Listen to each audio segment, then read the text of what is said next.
It seems like we are good. I think we're live. Captioning isn't telling me we're live, but hopefully that'll catch up. Now then. Come on, captioning software. You got this. I believe in you. Hey, what's the holdup? Right. There it goes. The caption software has caught up with me, so that's a good start. That gives me a minute to get warmed up. How are we all doing today?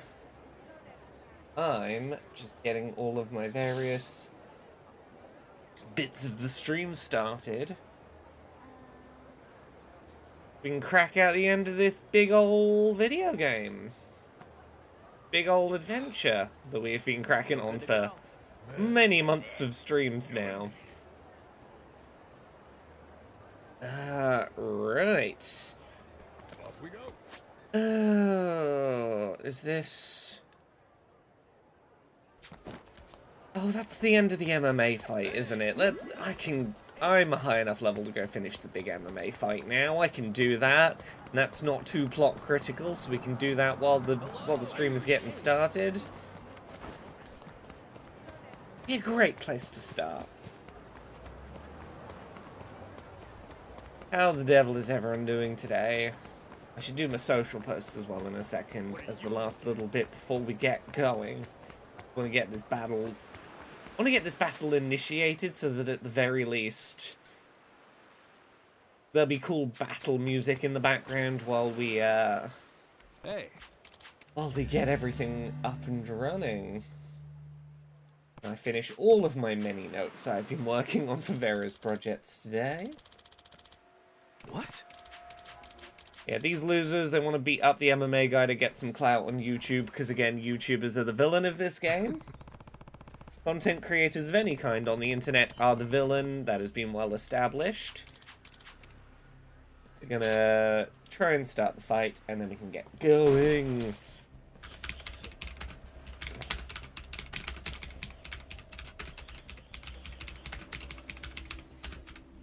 Play more like Dragon Infinite Wealth on stream tonight. Live now if you want to see me kick some butt in Hawaii with a giant space laser. And we put the link to the stream, and that goes in there. Come on, give me that cool battle tune. There's people, they're threatening to beat the both of us up. They reckon it's going to launch their YouTube career because they're going to make snuff film content out of beating us up. Ooh, I'm so scared of these random thugs. Now, considering I don't have my hand on the controller, I was going to say, I hope I am at least faster than the enemy team. So that they don't... Okay, yeah, so that I don't have to be trying to stop incoming attacks before I have finished putting the socials out and whatnot. Hey, Active Critizen, how are you today? There we go, I think we're about ready. Essence of Dondoko Beam, please tell me you've scaled in power and are going to... Oh yeah, you're just gonna one-hit kill this now. Cool, good. Hell yeah, hell yeah, Ichiban. This is definitely considerably more doable than it was when we previously tried to come and do this while 15 levels under-leveled. Hey, Thimba, how you doing? Hey, Artist Synth. Here we go, all the regulars are starting to appear now. Okay, we are doing... Yeah, we got this far the first time. This was the phase where everything started to fall apart around here.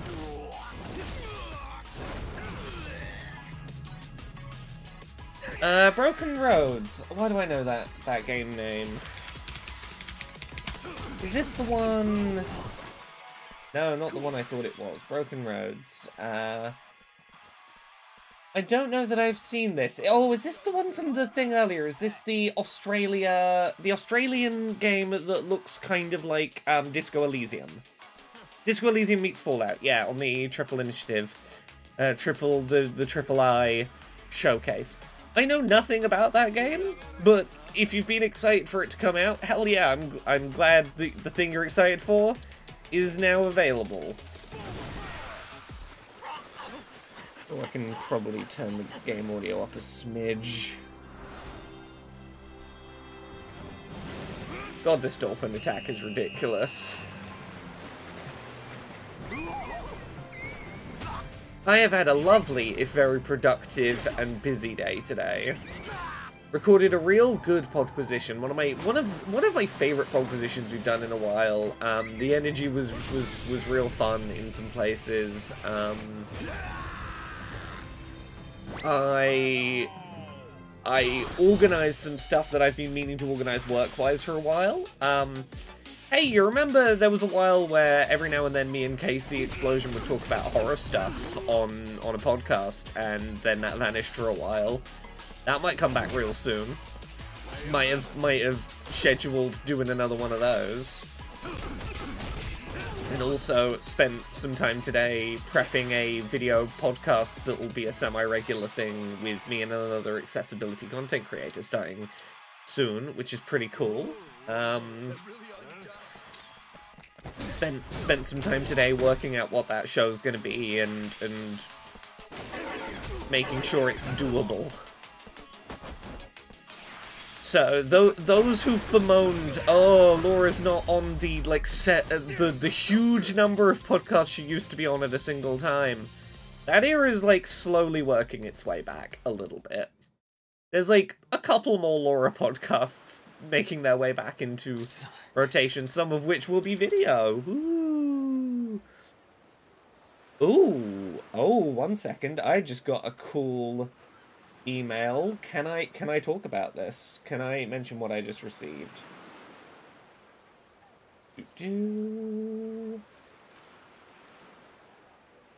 What's the date and time today?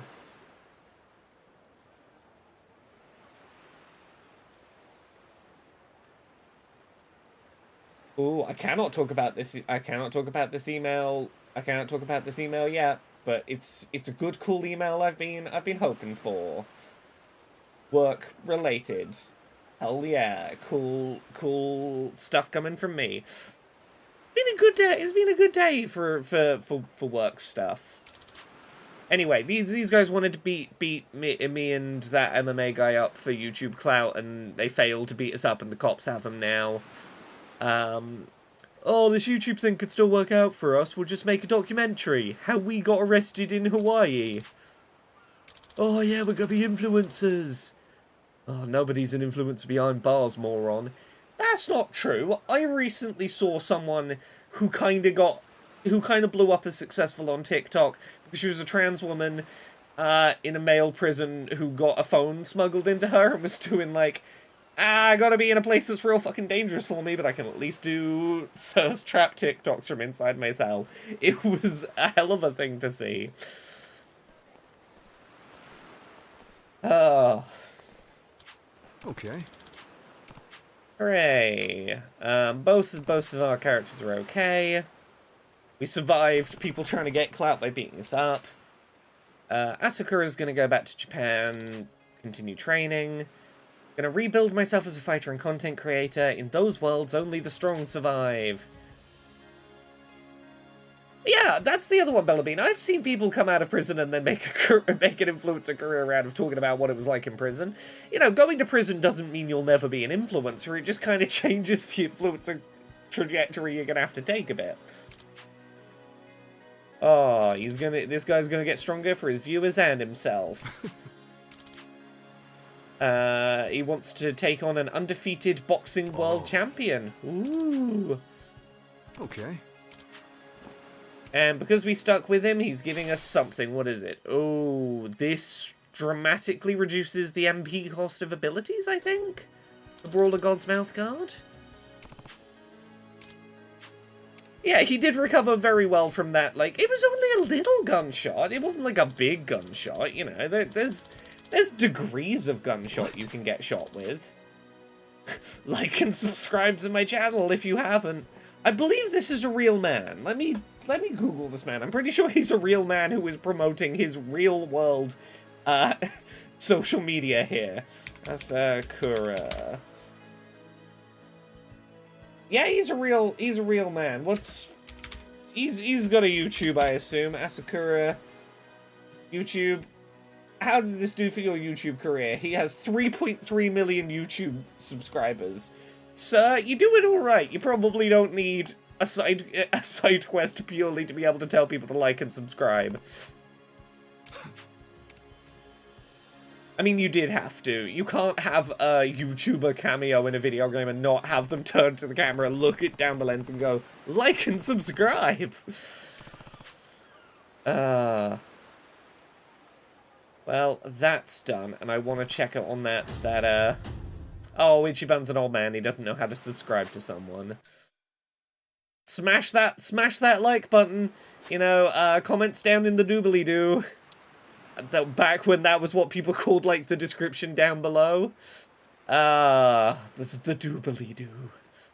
Right, let me check my gear, because I think... Army mouth... Roller God's mouth guard. Ooh.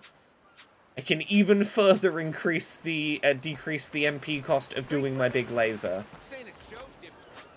Oh, rate 5 stars. Rate 5 stars really is... God, that was an entirely different fucking era of YouTube. Okay, what can I do to give myself my MP back? Because I want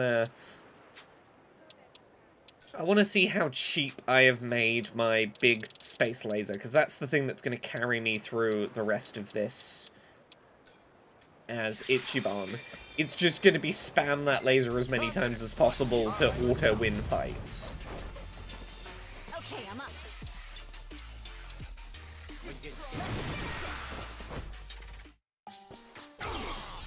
This is what I'm after. Dondoko Beam is down to 60. So I can do 3 Dondoko Beams on a full MP bar now. So that's probably 3 full party wipes on pretty strong teams. Ooh. Don't forget to subscribe and rate 5 stars. Yeah. Yeah, old YouTube. Old YouTube looked very weird. Back in my day. Back in my day. Right. Do we have any, like, side quests to be doing that aren't... We can't finish Chitosei's drink link right now. Can we do the... Okay, we can't do her walk and talk because we need to do that at night. Walk and talk with Zhao needs to be in Japan in the evening. Adachi needs to be Soleil at night. It really is just the, head to the marina at the moment. Oh, video replies. Video replies. Yeah, it was the equivalent, like, the closest thing we have today is, like, stitching on TikTok. But, like, the boobs in the thumbnail, video reply creators were a whole content economy of their own.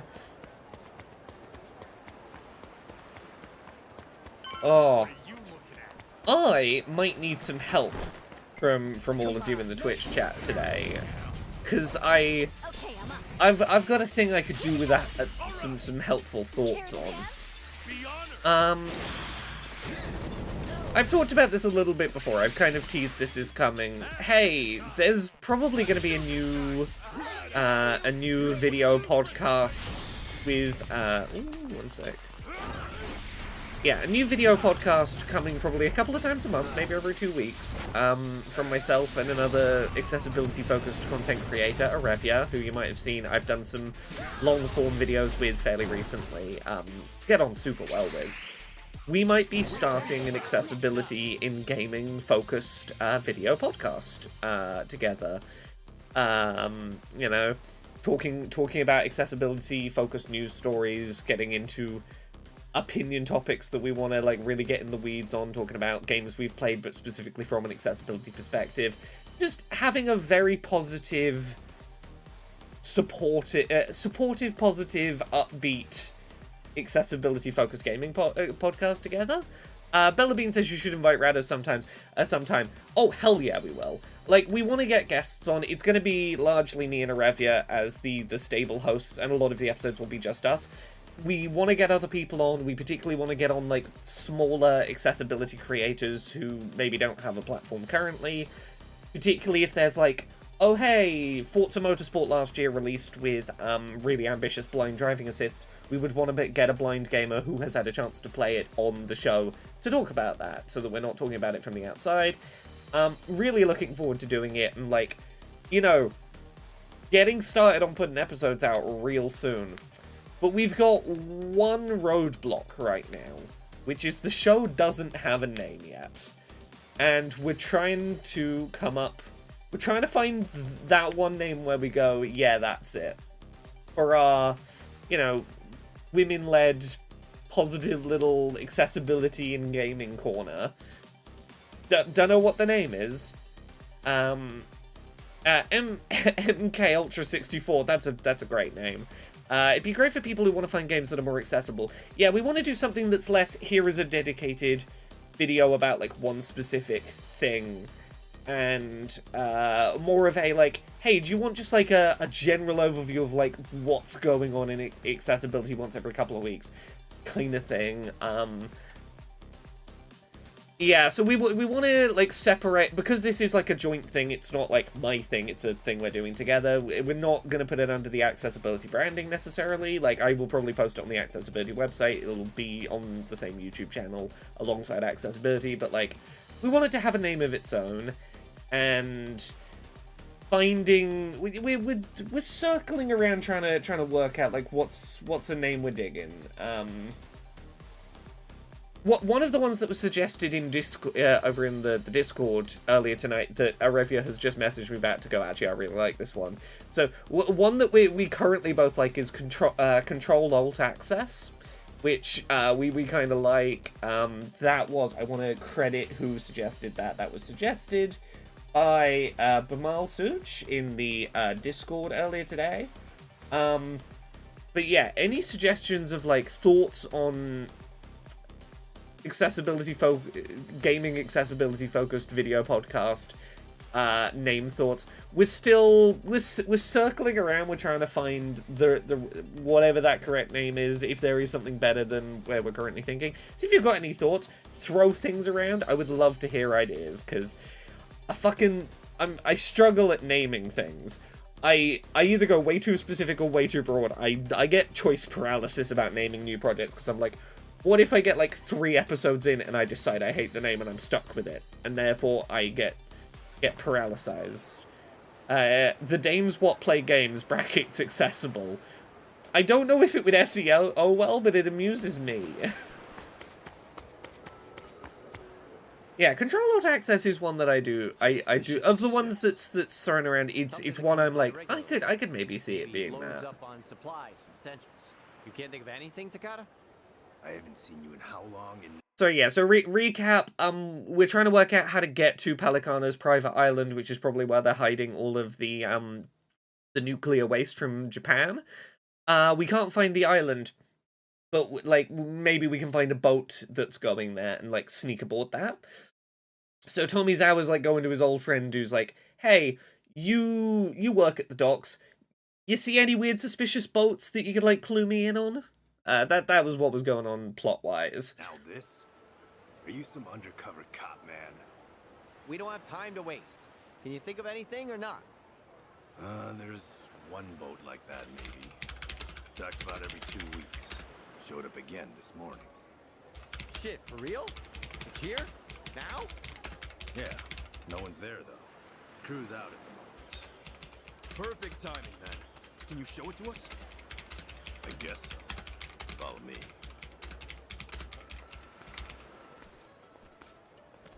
I gotta say, this was damn good thinking, Tomizawa. Hey, I've always said I got connections. So, Tommy and you go back a while? Yeah, maybe. Couple of Japanese boys who can't shake each other. Oh, really? Well, same to you, asshole. So, why has it been so long since you came around last? Kasuga-san here probably knows you better than me now. According to him, you two are good buddies. Hey, lay off. It all worked out, didn't it? Takada-san? Yeah. How did you know my name? Oh shit. You Oh introduced shit. No, He didn't. I didn't. Now, unlike Kiryu, Ichiban's pretty good at not outing his identity too readily. Takada? Oh shit. Heretics! May the flames purify. Tomizawa's friend at the dock is secretly working for the cult. Seriously? The cult's got eyes everywhere. Bless us in this endeavor. Oops. Nobody we can trust. Friend from high school you've known for 20 years? Ah, nah, you might be in on it. Time to go all out. That's pretty, again, it's the problem with a mysterious cult. You never know where they're gonna be hiding.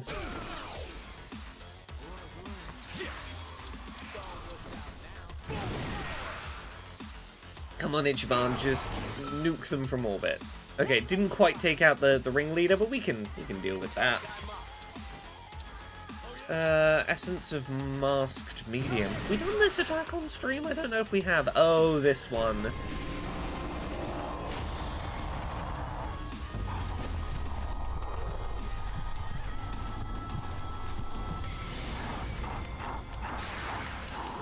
I have no idea how culturally respectful or disrespectful this attack is. This is one I look at and go, I should probably ask someone who knows Hawaii whether this is okay. Like, it's a cool attack. I have no idea if it's one of those where I'm like, I would double check if this touches on cultural ground. Let's go. What can we do? Essence of Kung Fu.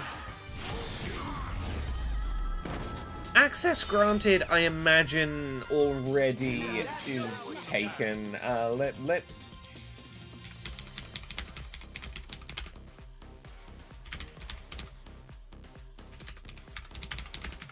Access granted, episode 1. Yeah, like, there's already several different things called Access Granted that have a first episode. Go listen to the first episode of Access Granted. Would you lead you to a dozen different things and not our show? I like the term. It's the problem with coming up with branding for anything. It's finding a good idea that isn't already in use, and even then you sometimes have to compromise on it's not in use within your own industry or subgenre.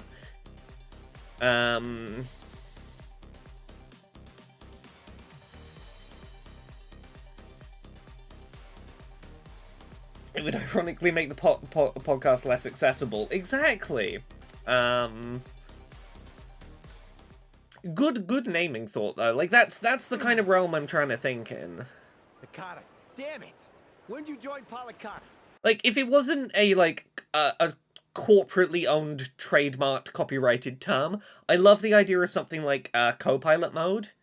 Because like for anyone, and you know, maybe that's a little inside baseball, you kind of have to know accessibility stuff already to see why I love that name, but it is the name for Xbox's accessibility feature where you can use multiple controllers as if they're a single user. You know, two people playing games together, sort of having one end result. Co-pilot mode, but like we co-pilot it, you know, co-host of the podcast. I like that name. I don't think it's I don't think it's a name people hear and go, I immediately understand what this show is.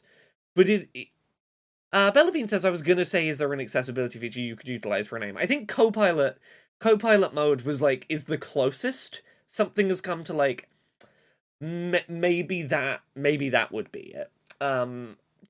I did try looking at a bunch of accessibility focused terms and accessibility setting related stuff, looking for things like that. And I'm not saying there isn't one. You know, I might have just missed something. But that was a train of thought I've been exploring, and that was a promising candidate. When From my very first breath. Anyway, this guy's been, you know, he's been in the cult the whole time he knew Tomizawa. Polycana is everywhere. All of Hawaii is brimming with the devout. And those of us righteous enough to be named Haku are all around you. Seeds sown in the soil, waiting for the bloom that will cleanse this fetid land. You're a Haku? Haku are in the city. They're not just all holed up at Nelly Island. Remember what Dana said at the orphanage? That's Bryce's strategy. Deploy the Haku like sleeper agents throughout the state. So they Yeah. can be anywhere at any time? If you can get a bunch of sleeper agents, that's real good for your cult. Inescapable. There'll be no refuge for the damned. Maybe. Well, at least you only tried to stab us and then, like, prayed to the sky. At least you're not like the previous guys we... Oh, okay, I was gonna say at least you're not like the guys who threw themselves out the window earlier. I forgot you were gonna... Hey, Takada! You were gonna... suicide to keep your secrets. The hell? He just... What was it? Cyanide? You know, like, the fake tooth full of Must be poison? some kind of poison Yeah. capsule or something. Bryce! He's completely insane! Yeah, you know you've got a well-brainwashed cult when you can get them to just crunch the poison capsule at will. I bet the cops are coming fast. We need to back off for now. Yeah, you got in a fight with these guys and all three of them are dead. You might want to get the fuck out of here, you lot. Like, I get what you're doing, Tomizawa. I know he was your friend, but, like, don't get the dead guy's blood on your hand. That's... Like, don't get your fingerprints on the dead guy. That's not good when you know the cops are gonna be here in a sec. Get the fuck out. Miss Madam Nele or whoever's up there, don't be too hard on the guy.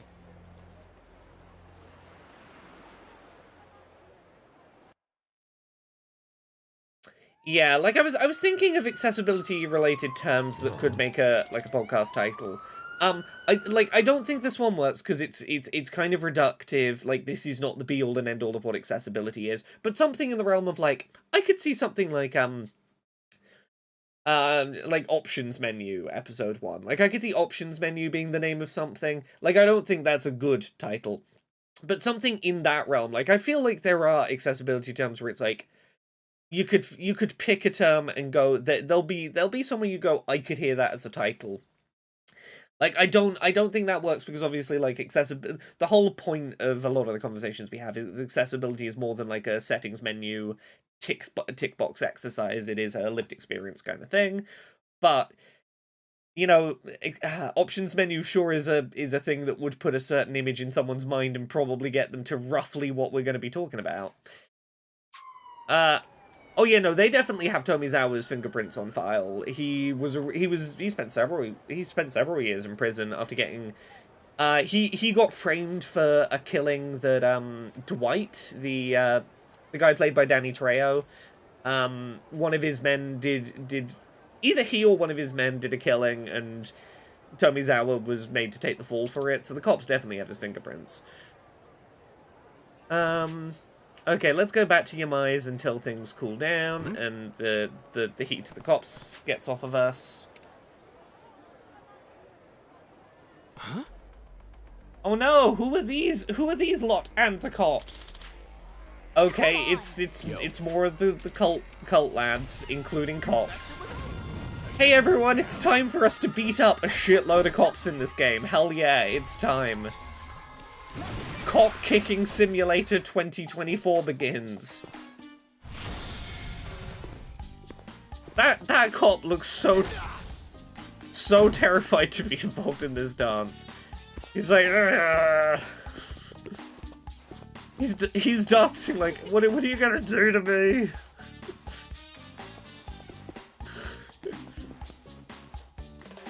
That's okay, bad names are worth throwing out still, because, like, sometimes they'll get you on the road to the good names.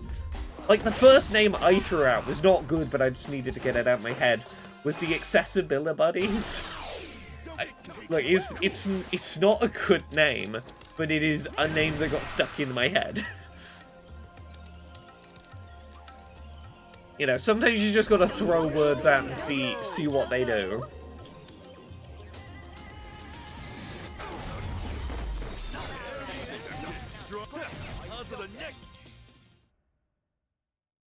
Oh, look at us. We're so strong. We're so overpowered. It's great. Okay, these are like the guy down at the dock we saw. Oh, and even more cultists have shown up. We're gonna have to find a way to, like, outrun all of these cultists that are hanging out around us. Oh, it's just cultists everywhere. Time to go all out. Yeah, we really need to get back. Girly access, the executives cheer. It's women-led, it says accessible, it's concise. All of those are correct, you're not wrong. That it is a concise title that does say, hey, it's women talking about accessibility. I can do this.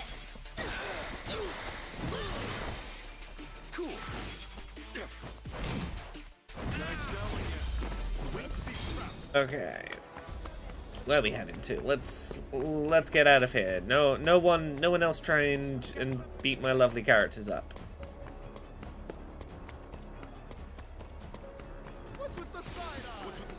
I'm gonna run in the road because then no one will bother me for a second. While we get the hell out of here.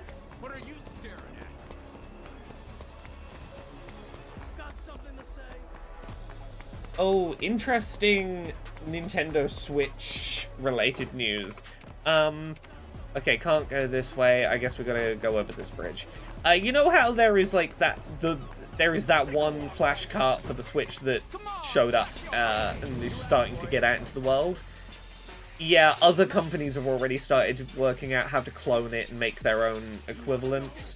There is one floating around that is like, hey, the MiG Switch, but you don't have to take the cartridge in and out of the Switch every time you want to swap what game is loaded. You can just press a button to avoid, like, overusing your cartridge swapping mechanism in the Switch.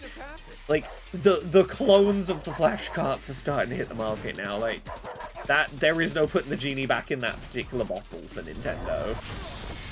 What the hell? Yeah. Saw what's out now. Oh, I should have done the big laser. I was not paying attention. Okay, let's do the Gaia's Wrath one. That'll be a team attack, and then we got one enemy left. Endless Kung Fu will do.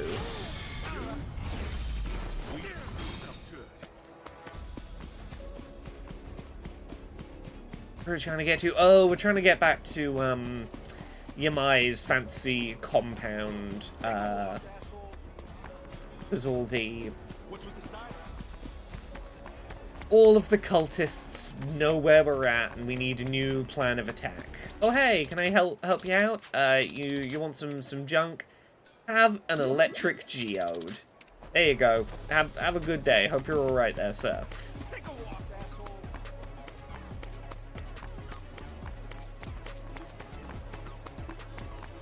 Can I help you out, sir? Oh, nope, apparently not. I'm being attacked by the Palicana Zealots. I can do this. Come on. Can't do the big area clear. Ichiban, sort the fight for me. Melt them.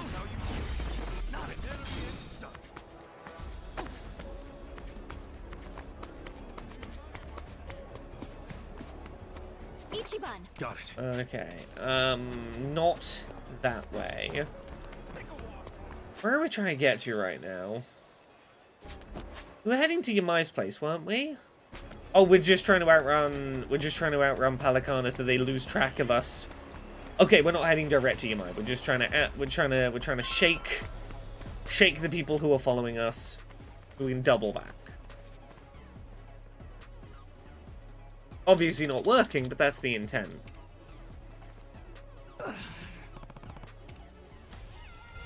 I'll shoot you. Okay, you asked for it. Okay, I'm up.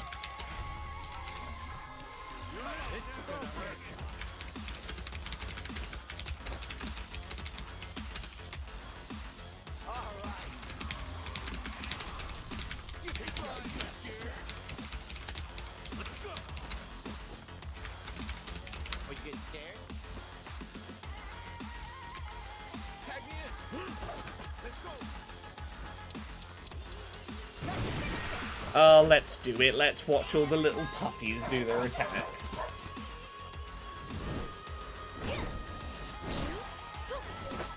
You some kind of wizard? Yeah, as we stream, I am literally messaging podcast name ideas back and forth with Arevia, getting stuff ready. Because funnily enough, timing's worked out really well for this in that we're gonna be at the same physical location right around the time we're looking to start this. Because we're both going to be at GA Conf, the annual Game Accessibility Conference that's happening in London in a couple of weeks, which is nice. We can record some stuff in person together. I can do a thing I haven't had a chance to do in many years, which is me and someone else at an event going, hey, we're at this event together, let's co-do a thing from the show floor of an event. Hey, man. It's been a while since I've got to do that. It's good energy. Okay, we're going this way. Yeah, I'm looking for excuses to do more collaborative stuff with other people in terms of the accessibility stuff I'm doing. Because like, Molly Evans, I've run I think like 2 freelance pieces from recently on the accessibility website. Maybe even a third not too long from now. Like I've got a list of people I wanna do more stuff with, and it's nice that I'm finally getting to a point where some of those projects are starting to pop up, starting to get ready to be done. Get out of my car! Okay, you asked for it. I can do this!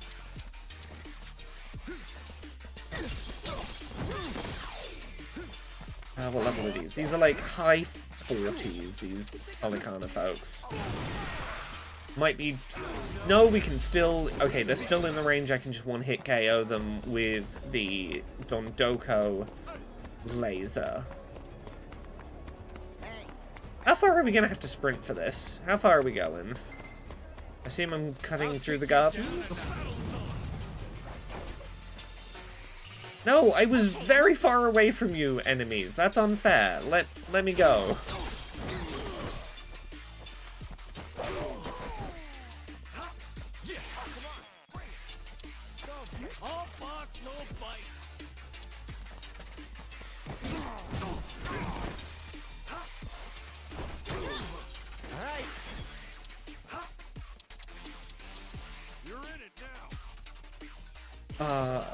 Forgot to do my big laser. I'm up.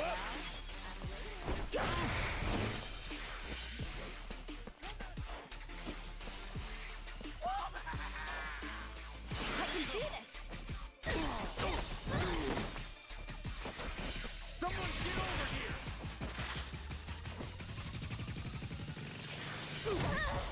Cool.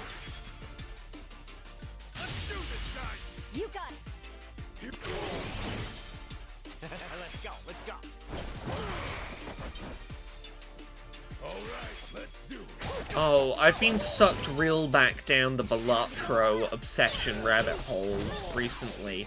I know I haven't played it on stream yet. I've talked about this game. Balatro, it is the one where you start off playing hands of poker to score points, and then by the end of it you've added so many weird rules and modifiers that it no longer even vaguely resembles the game of poker. I thought I was done with that game. I thought I'd like played all I wanted to play. I was like, yeah, you know, I feel like I can close the book on this and be done with it. And then I picked it back up again this week and put like another 10 hours into it. I am rather obsessed with Balatro. It is a very easy game to lose a lot of time to without really thinking about it. There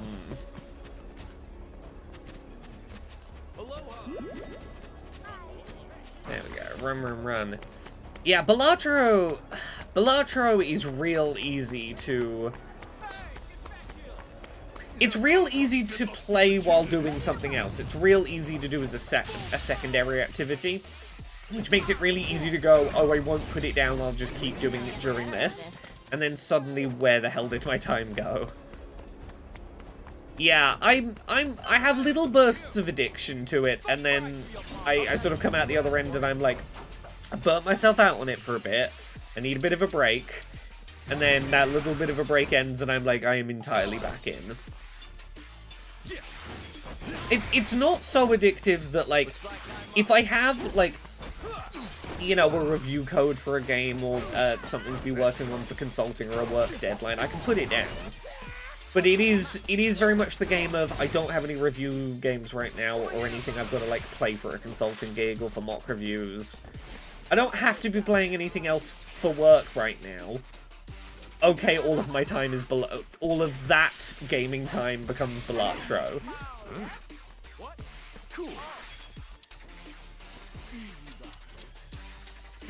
I looked Balatro up on Steam and it said Balatro has endless possibility. That made me think of endless access or endless accessibility for a bad podcast name. I don't think that's a terrible podcast name. I don't think it's in the I would entirely throw it in the useless names pile. I'd put it in the there's something here that could be explored. Look, I would never promise any podcast will be endless, but we are nearing the 10-year mark of me doing Podquisition and Dice Funk. Both of those are approaching 10 years I've been doing them. So, like, it's not like I'm afraid of doing a podcast long term.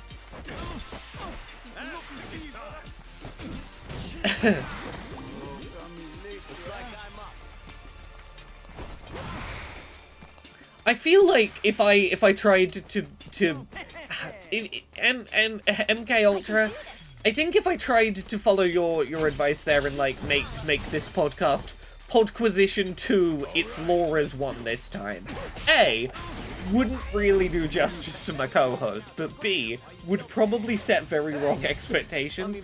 The expectation would probably be that it would be a much ruder, more out-of-control show than this one is probably going to be. I'm not saying no, I'm just, you know, pointing out hurdles that would need overcoming, you see.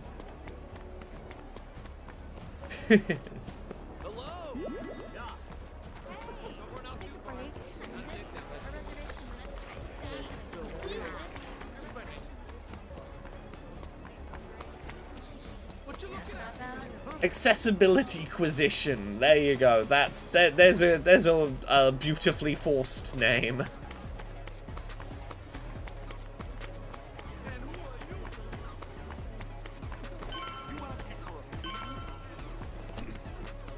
How far do we need to sprint? Are we sprinting to the other side of Hawaii at this point?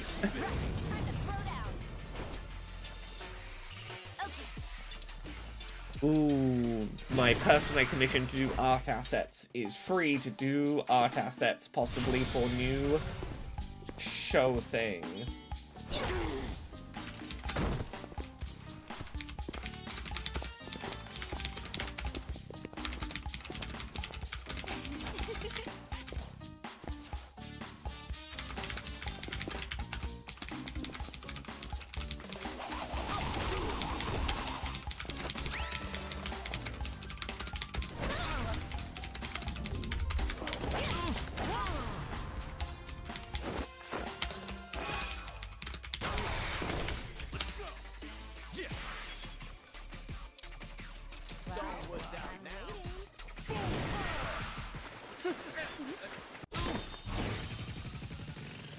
Looks like I'm up.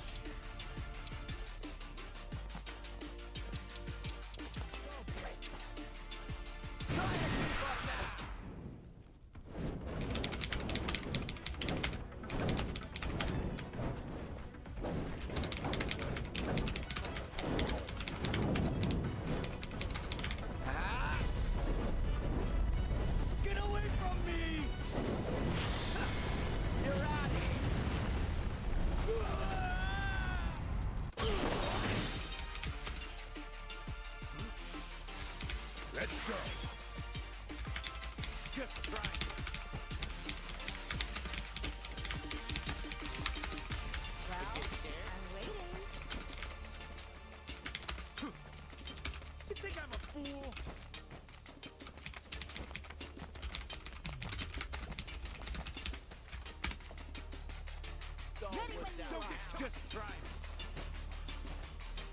There we go.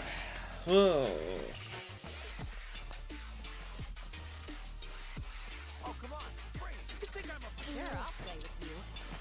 Thimba says, according to my research, Open Source is the longest running podcast in the world, active since 2023. Sorry, 2003.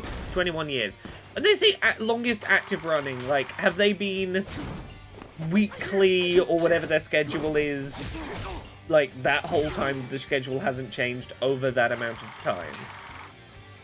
Because, like, can I pick up an old project I haven't done in, like, 10 years and make one new episode and go, yeah, we're still running? But yeah, that is an impressive amount of time to have kept a thing like that going. I say as someone who's, like, coming up on half that length already, and that terrifies me.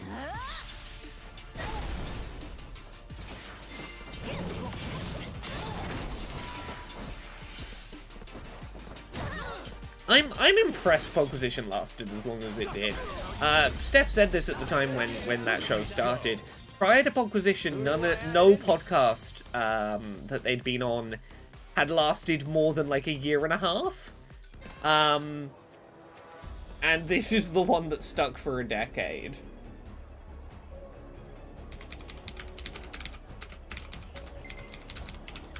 Nobody's gonna save you now. Okay, I'm up.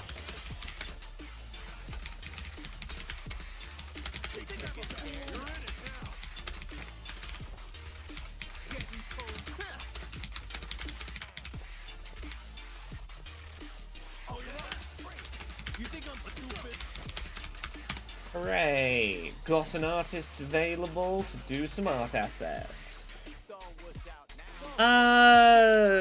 Well, yeah, that's the thing. Like, how long was Steph on Podtoid?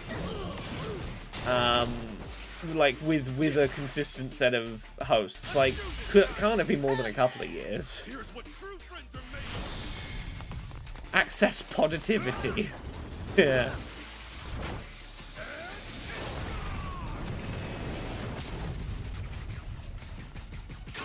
Oh, Tara says, hey, I have to check back into the hospital. There's some lingering lung issues. They totally agree. Sucks to be back. Glad to know I wasn't making up being sick. Look, there was never any doubt from us that you were sick, but I also get, when doctors don't take it seriously, it's really easy to doubt your own self on your own symptoms, and I'm glad you've got the reassurance of, yeah, I wasn't imagining it, I am ill, so at least, I'm glad you've at least got that, even if it sucks that it means you gotta be back in there, but I hope you're doing alright. God, there was a while where I was a Podtoid host. Laura's era on Podtoid briefly existed. Didn't last long, mainly for the fact that, I was on that podcast with a bunch of men who were not good at giving me any room to speak. I got talked over. Like, I don't know how much is audible in the edit of my brief stint on Podtoid. I basically never got to say a fucking word in a lot of those episodes. It was a lot of me trying to get words out and just being cut off before I began. Destructoid UK, the Destructoid UK podcast, that was lovely. I'm talking about, like, yeah, Podtoid, like capital P Podtoid was that was a different thing of its own.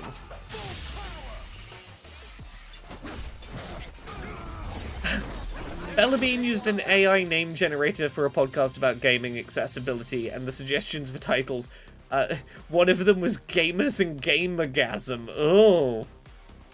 Oh no. I don't want anyone's Gamergasm. No Gamergasm, please. Oh, we'll be heading back to the Survive Bar. Is that where we're trying to get back to? That makes more sense.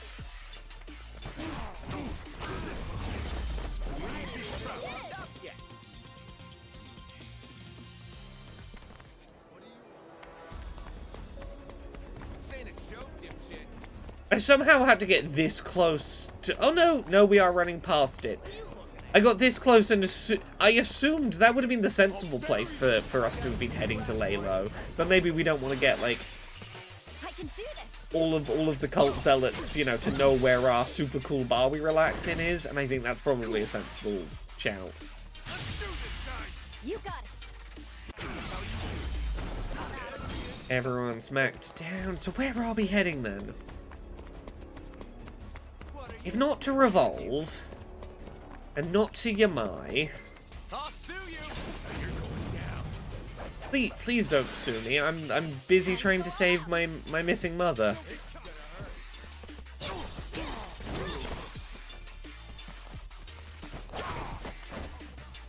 I should put my other MP saving items on Chitose because she's the fastest party member, which means she's always first in battle, which means she's most likely to get the most opportunities to do an AoE, which means she's probably going to benefit most from having reduced MP cost. I should really be thinking about that. Am I nearly there? Oh, we're going to go hide in that shrine that we haven't really acknowledged for most of the game. That's where we're going.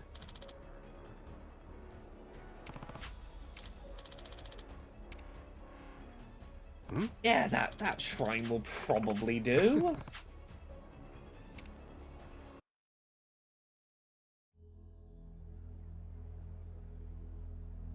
We're in a pinch here, aren't we, guys? I can't believe Bryce is so many steps ahead of us. Yeah. But, like, why now? Huh? Lonnie's on Nelly Island. It doesn't make sense to spread out like this. I mean, if I were Bryce, why move my best people to the mainland now? Yeah. He should be playing defensively, protecting what he already has. Might have a point there. Is it possible that Lonnie's still in Honolulu somehow? That makes sense. If they haven't moved her to the island yet, Polycana's still vulnerable. And since we're running around all over the place, they need guard dogs to hold us back. An astute observation. Impressive, Kasuga-san.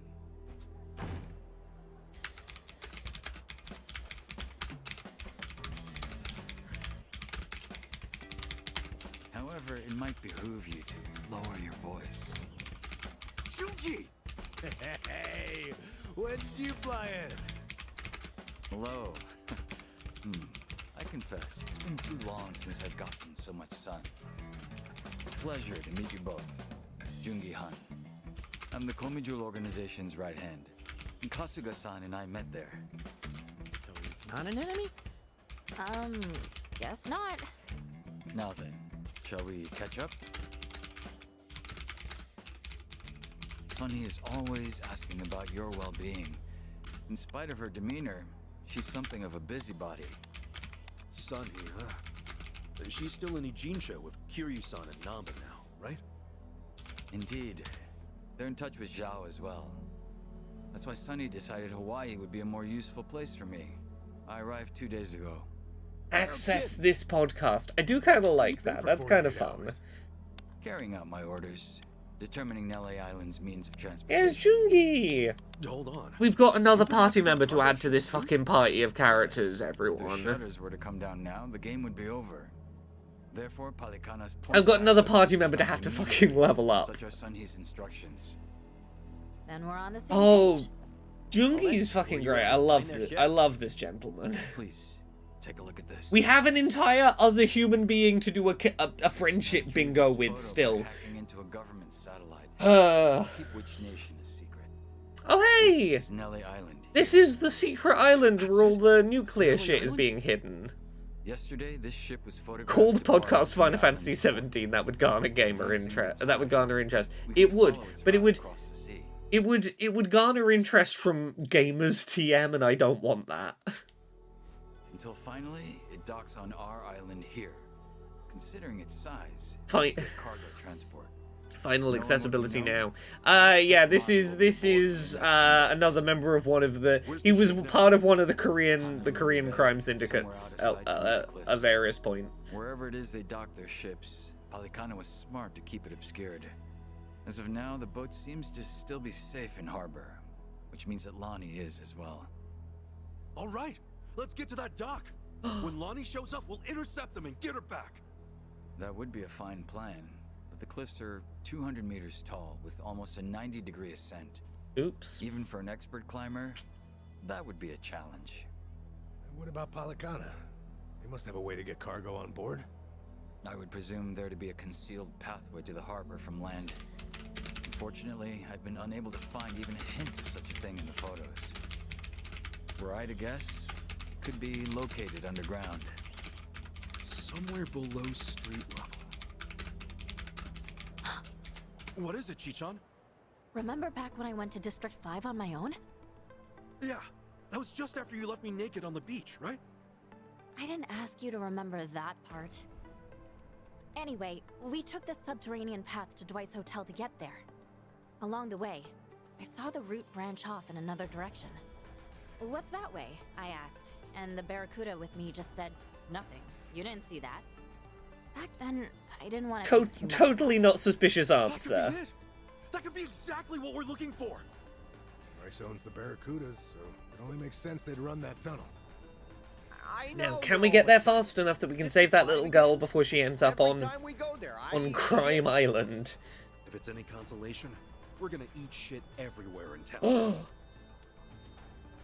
The undercover cultists. God damn it.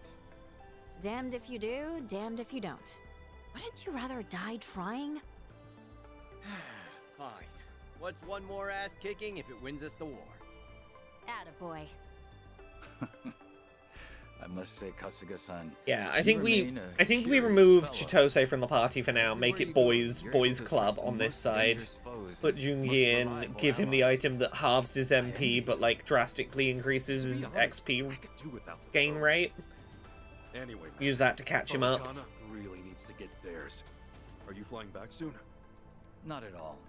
If you're willing to have me, I'd be glad to rejoin the party.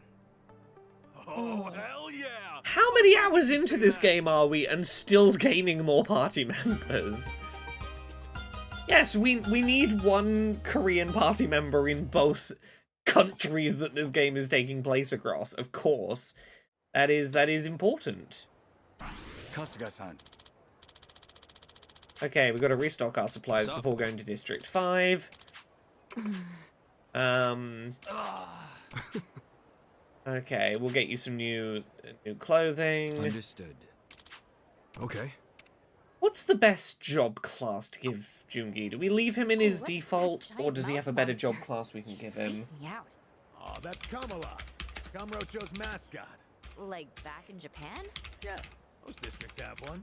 Kamala promotes peace and safety. Peace and safety, huh? Yep. In Kamurocho? Yeah. How's that working out for him?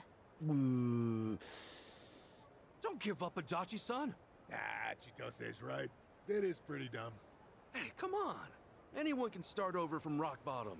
Kamurocho really might become a safe place someday. Think so? I mean, probably. Sheesh, if you don't even believe in Kamala. Okay, yeah, his default job is the best one. So what's his best hitman weapon? Like a dragon, infinite wealth, best hitman weapon. Let's try and very quickly get Jungi up to speed. What is the best weapon for the hitman class? And we'll go from there. Can I quickly get that weapon together for him? Man, my back is killing me. Okay, we're gonna do Jungi's drink links to get his best weapon. Okay, so we can't do his best weapon yet. Cool. Yep, so we're going with the boys team for now. We're going to...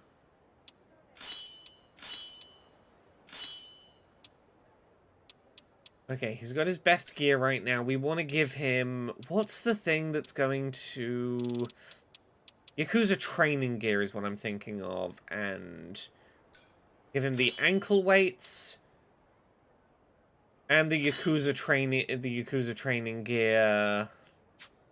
So he's going to have very little HP or MP. But he's going to gain experience really fucking fast. And honestly, I think that's the way to do this, because he is... What level are you? You're level 38. You're a 10 level deficit to the party. I think the best way we can catch you up is that way. I feel sharp as an... So now we have an entire set of things to do again. Oh, can we finish Chitose's drink link finally? Is that what that last... Oh, okay, let's go finish Chitose's drink link, because that at least means we can go make her ultimate weapon, even if, we're not using her in the party immediately right now. Do they stack? I assume they stack. I assume the weighted training gear and the Yakuza training gear both stack. Everything else, as far as I'm aware, does stack. Okay, so we're doing the last bit of Chitose's drink link. Here is the gist as I remember it. She came to Hawaii to, like, not be around her parents. Her parents sent, like, essentially a butler to keep an eye on her. She's been, like, outrunning this old man, staying away from him. He maybe found out, you know, what some of the stuff she's been up to because he talked to Jeff at the taco truck. He's a bit worried about her. That's the gist of what was going on, so... Yeah, we'll see how Jungi's experience is compared to everyone else's next time we get in a fight. It's going. Can we talk, Ichiban? Yeah. What's up? Yeah, Chitose's was another where her best weapon requires us to finish her drink Seriously, link. what's the matter? You're not looking too good. Well, it's about Gramps.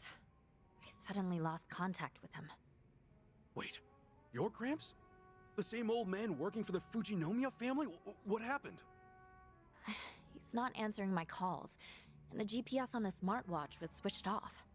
That's never happened before. Oh no. Oh shit. Did Gramps get hurt keeled over trying his to, like, wound? track you down in the Like a criminal seizure or something? underworld? No, unlikely. When I contacted the hotel he's staying at, I asked if one of the employees could check up on him. There was nothing off about the room. They didn't find anyone there either. Which means... Which means Gramps probably tried looking for me and ran into trouble. Remember how he was worried about those rumors about me heading to District 5? Right, he got all that from Jeff, the taco truck guy. Your Gramps is buddies with him, right? Yep, you got it. Wait a sec. Then Jeff might know where he'd be. Right? That's what I figured too. Come on, let's book it. You'll feel way better knowing your Gramps is safe and sound, yeah? Sorry, Ichiban. I keep dragging you into my mess. We can talk later. Let's It's all good. Everyone I make friends with eventually needs me to come do a fight to help them with their emotions. That's just part of the deal of becoming friends with There's Ichiban. Jeff's It's truck. how it Your goes. Gramps had tacos for lunch every day, right? Well, not every day, but enough to become a friend and not just a regular for sure. Yo, Jeff. Remember me? Yep, and the girl with you too. You guys shook up District 5 real good, huh? Who, us? Maybe we did, I don't know. Anyway, we got something to ask you. Oh, let me guess. You're looking for another person, right? Dude, creepy. How'd you even know? A lot of folks been asking around lately. You're not the only ones looking for someone. See, he been poking around too. Huh? Hold up. Chichan, isn't that old man... Gramps? We finally meet again, milady.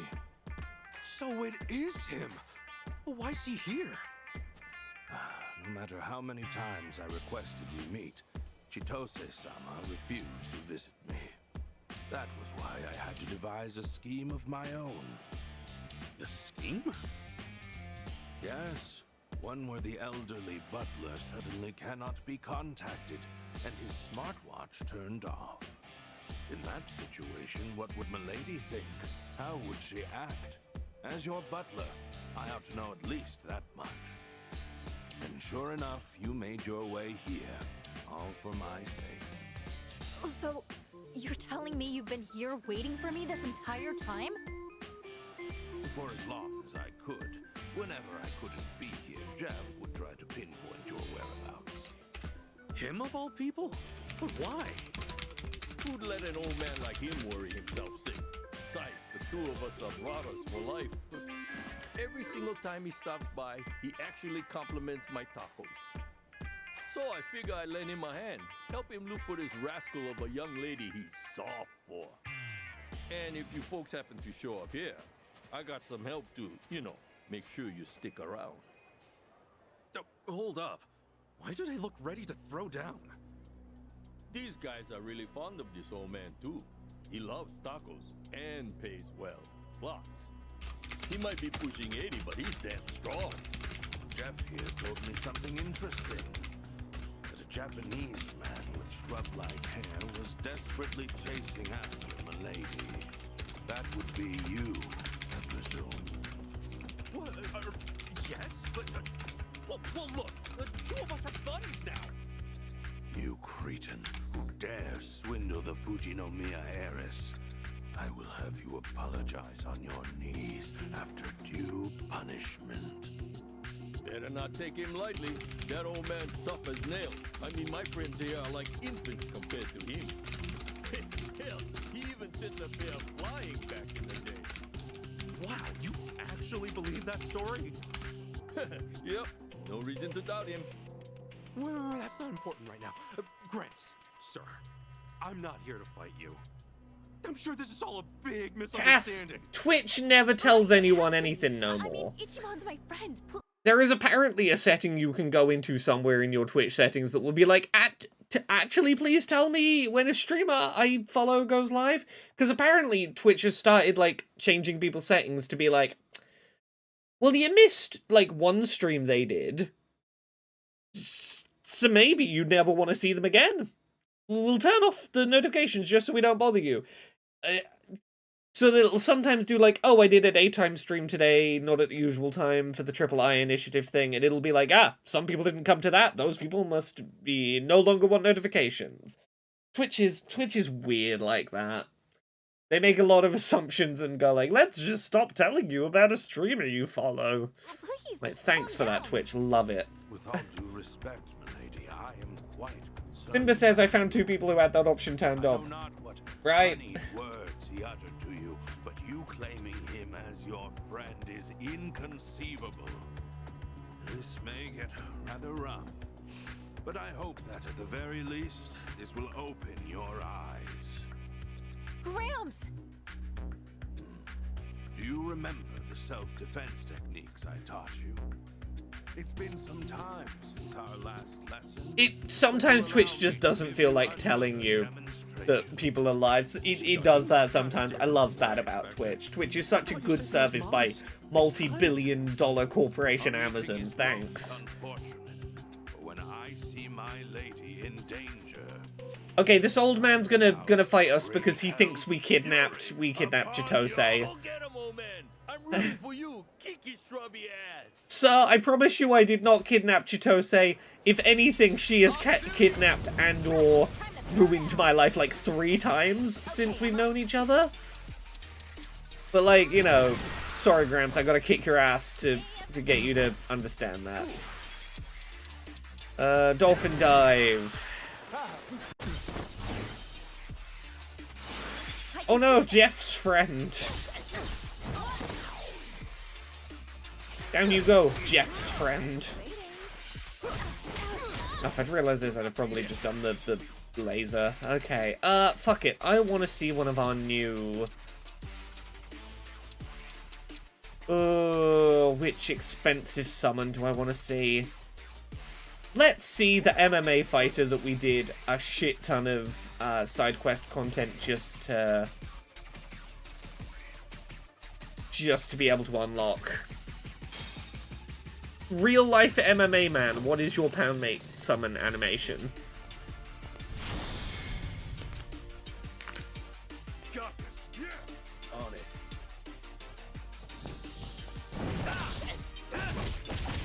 podcast mates. If it was a podcast about the Like a Dragon RPG series, maybe podcast mates. Don't you forget it. How good must it feel to not only get to be a cameo in an RPG like this, not only to be a cameo, but to be a cameo with your own side quest, and then also get a cool special, like, double act special move you can do with the main character. Oh. How could this have happened? To think I'd fall like this. You all right, sir? Not gonna lie, you were damn strong. Gramps, please don't push yourself any harder. You're not young anymore. Don't worry about me either. Well done. It seems you've retained what I taught you. In fact, your skills have greatly improved. Seeing that puts my mind at ease. Excuse me, Gramps. Sir, I'm not trying to do Chitose-san here. We've gone through a lot together. She's even been lending me a hand. I wouldn't try anything. I swear. I see. Then in that case... Elderly gentleman, I promise I did not kidnap this woman.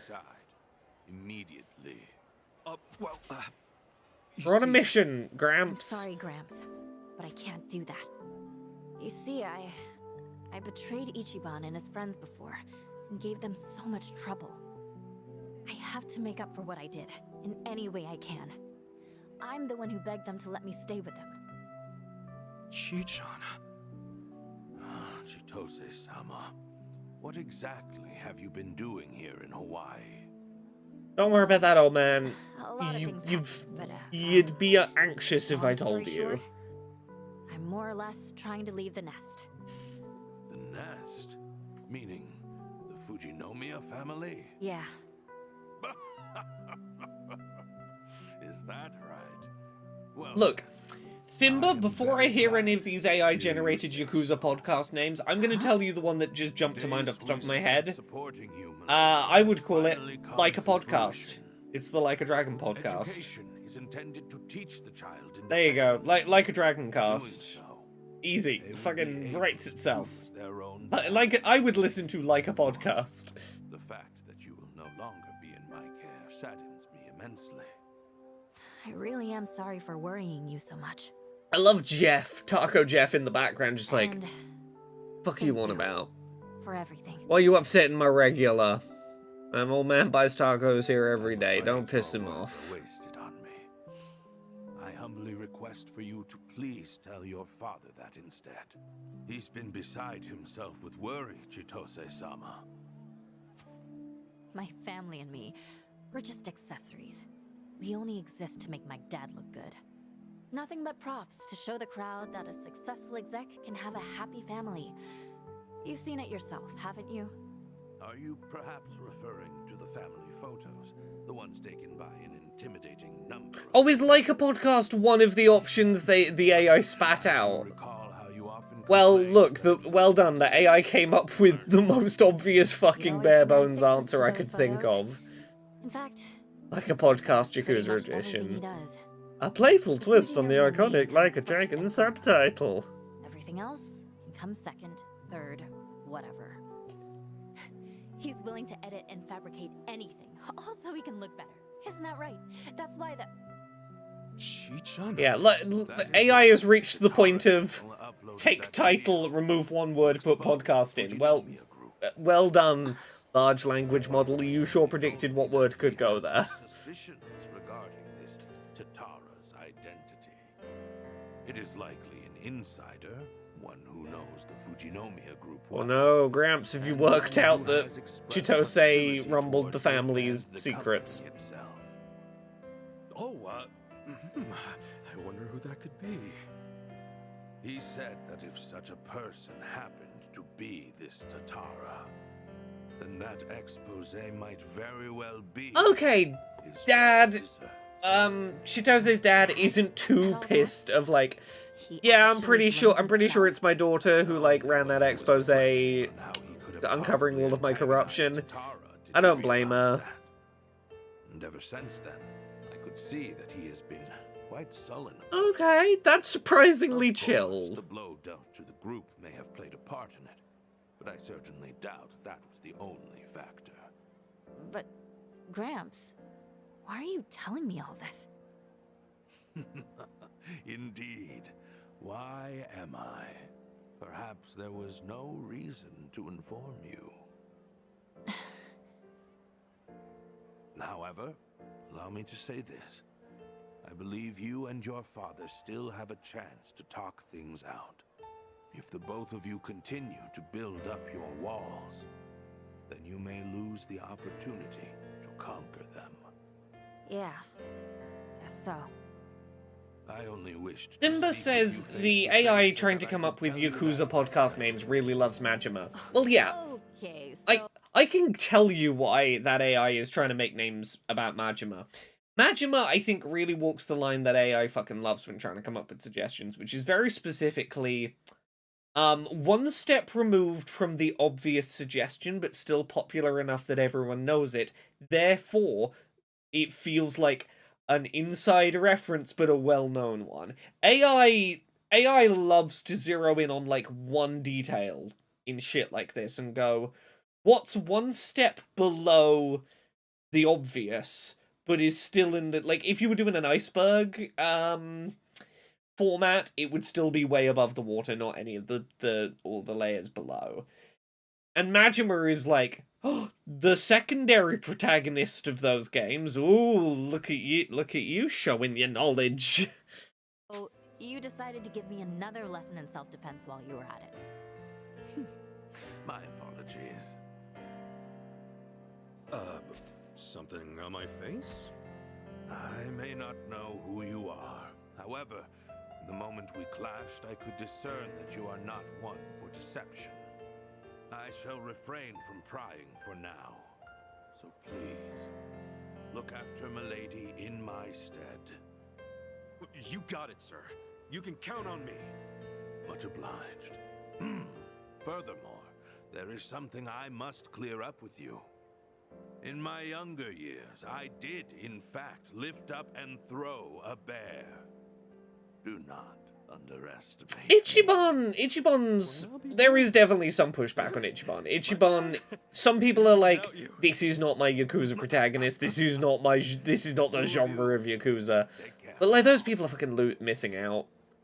Why would you not want the Yakuza series to have its equivalent of Luffy from One Piece? Because that's all Ichiban is. He is... He's 45-year-old Luffy. That's all he is, and I love him for it. Come on, brother. Would it kill you to play along? There we go. We've done all of our drink links now with Chitose. Sorry, Ichiban. We can make our bestest weapon now. No worries. All that matters is that your Gramps is okay. But man, was he lively! I can't believe he's that strong at that age. Well, he is a Fujinomiya butler. Makes me proud to hear you sing his praises. You're finally starting to smile a bit more, Chi-chan. Huh? Well, you weren't in a good place before, were you? Always feeling like you weren't good enough. Well, yeah. I mean, I was AG's spy this whole time. Everyone said they forgave me. But I have a different still theory feel like about I've why done AI much likes everything I've Majima. done. He's tagged in the most fanfics on AO3. 200 more than Kiryu. You don't have to be so Honestly, mean that's a all the time. really good You theory. got the best of the best in your corner. But again, could be very similar. Guess you're right. Not quite Ichiban. the protagonist Yeah? is You hear perfect, that, like, guys? AO3 material. Yeah, we got. But yeah, honestly, Come on, popular now, in we'll the go keep you some crucial fanfic info from the rest of us. is a really good metric for what AI will consider importantly What the weighted heck? coverage. You guys are all ready to clink glasses?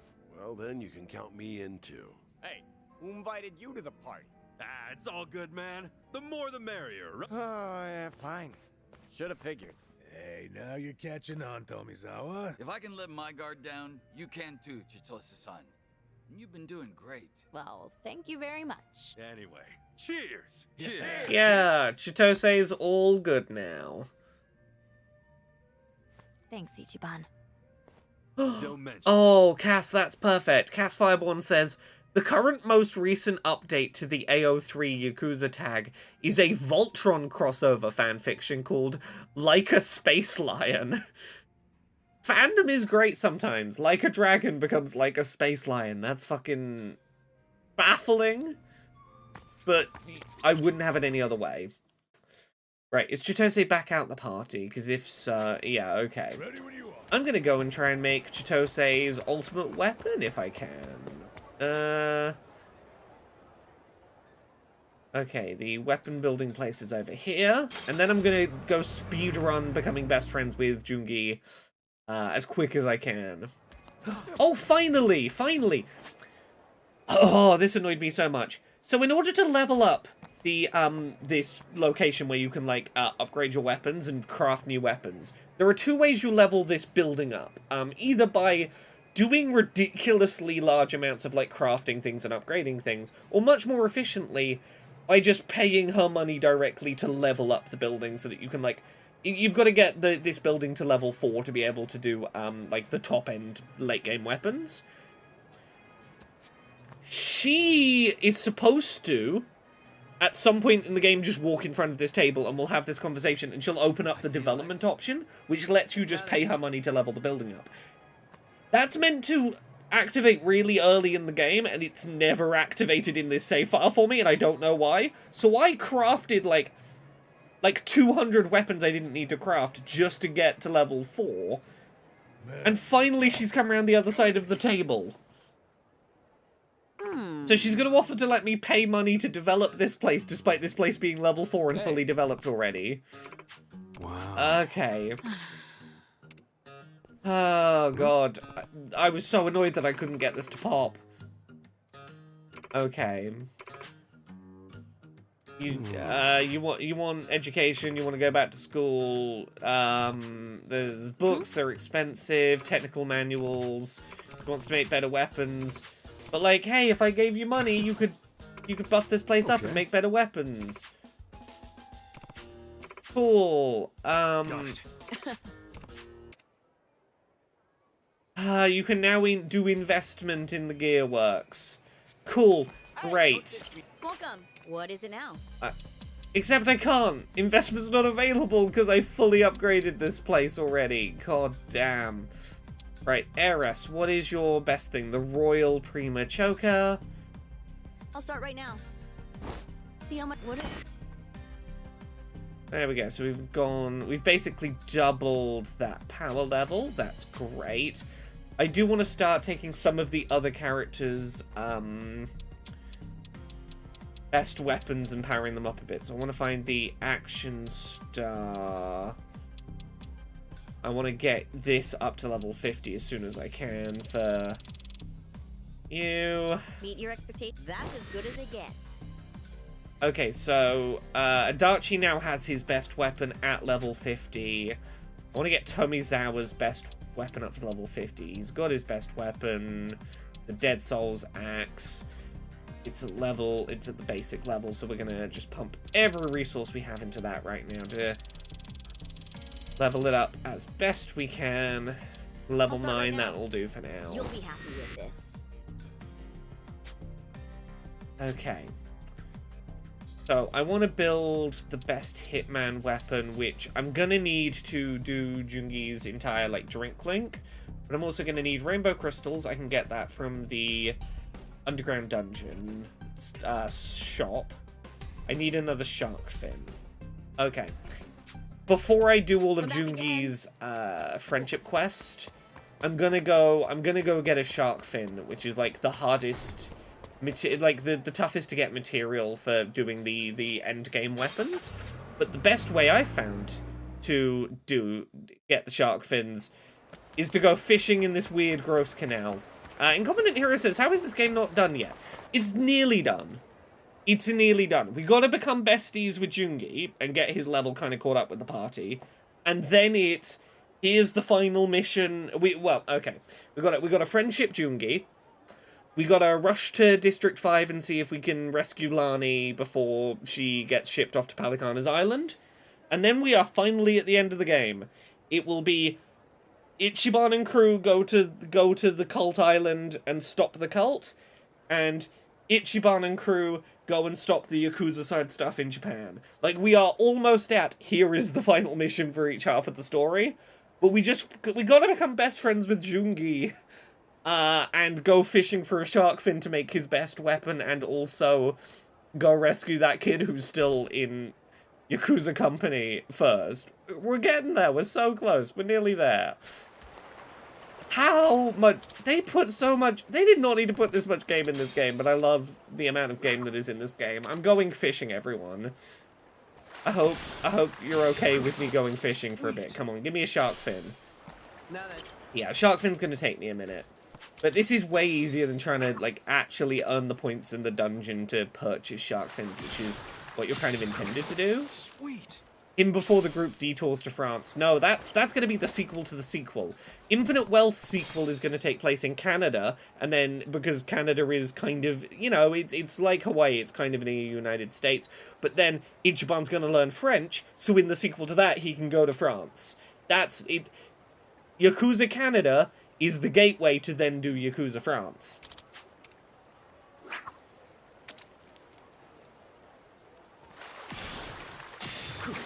Sweet. This mysterious seaweed is, like, not the worst thing to be getting from this, because we can make an item that cures, like, restores 300 HP and 300 MP to every party member all at once.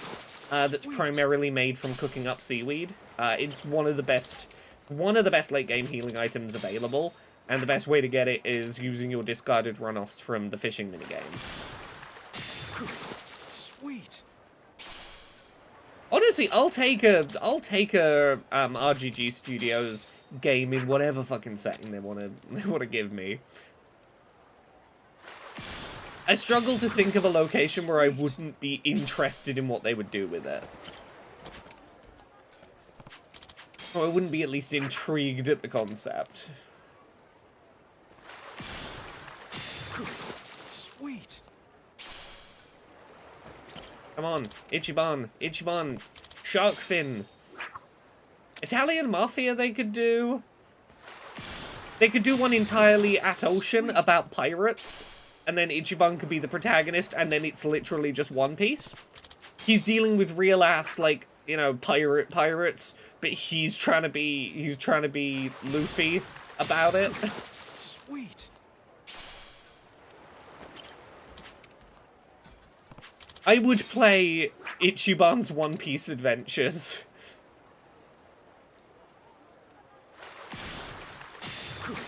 Sweet. Come on. Give me the shark fin in this weird canal in Hawaii where sharks definitely swim. Sweet.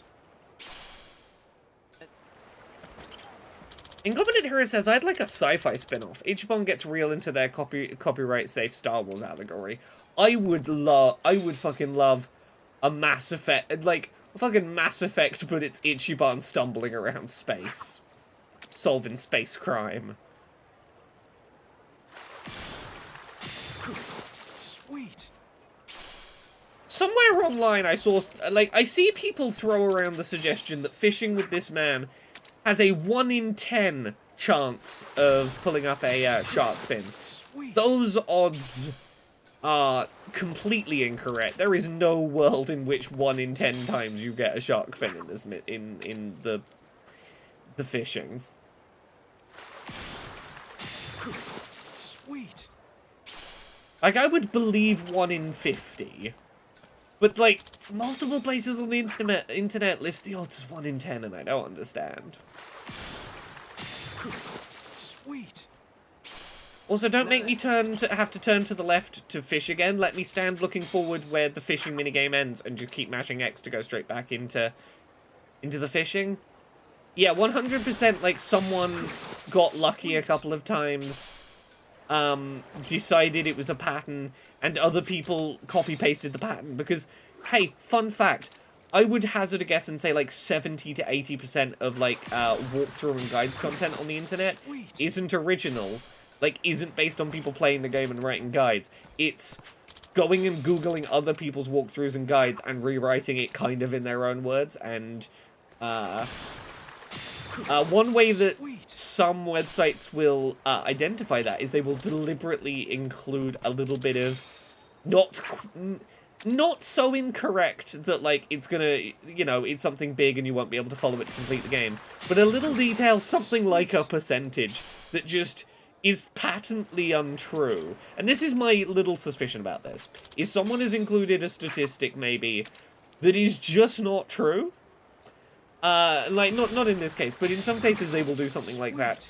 Because if that statistic starts showing up on other sites, they'll go, you copied our guide's work, like you plagiarized us. Because you included that, like, orders of magnitude incorrect statistic. Sweet. Actually, there's a way to get shark fins and it's not by fishing. Well, I know there is. It's, you go and do the combat dungeon like 50 times in a row to get enough, dungeon points to buy it from Robo Onimichio. That's how you get the shark fins.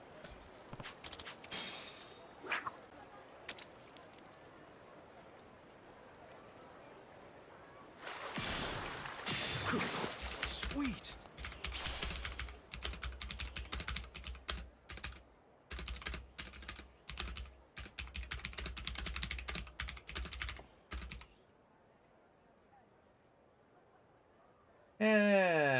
I'm done finishing up my work bits that I had to do on stream. You can get the recycle place as well, yes, but the recycle place also requires, like, such a ridiculous amount of recycling points to get a shark fin. I would argue this is still by far the quickest way to get a shark fin. Yes, I know there is technically another in the late game, but, like, reasonably I would say this is the most reasonable place to get shark fins. It's honestly, like, Sweet. even if it's not the 1 in 10 that, like, was being suggested, I would say within about 10 minutes we'll have a shark fin, and I'll... So, Thimba, I'm aware of that one, but also I know I still have 4 party members on the Japan side who I don't have ultimate weapons for yet, and I'm only going to get 1 shark fin that way. So I'm going to need to get some more shark fins through fishing before this game is over anyway. There we go. Right now I'm only getting Jungis because that's what I'm thinking about at this moment. Right, we gotta go make friends with Jungi like real fast. We're gonna speedrun every friendship conversation this man has to offer. Watch me make friends with a man faster than anyone's ever become best friends with someone.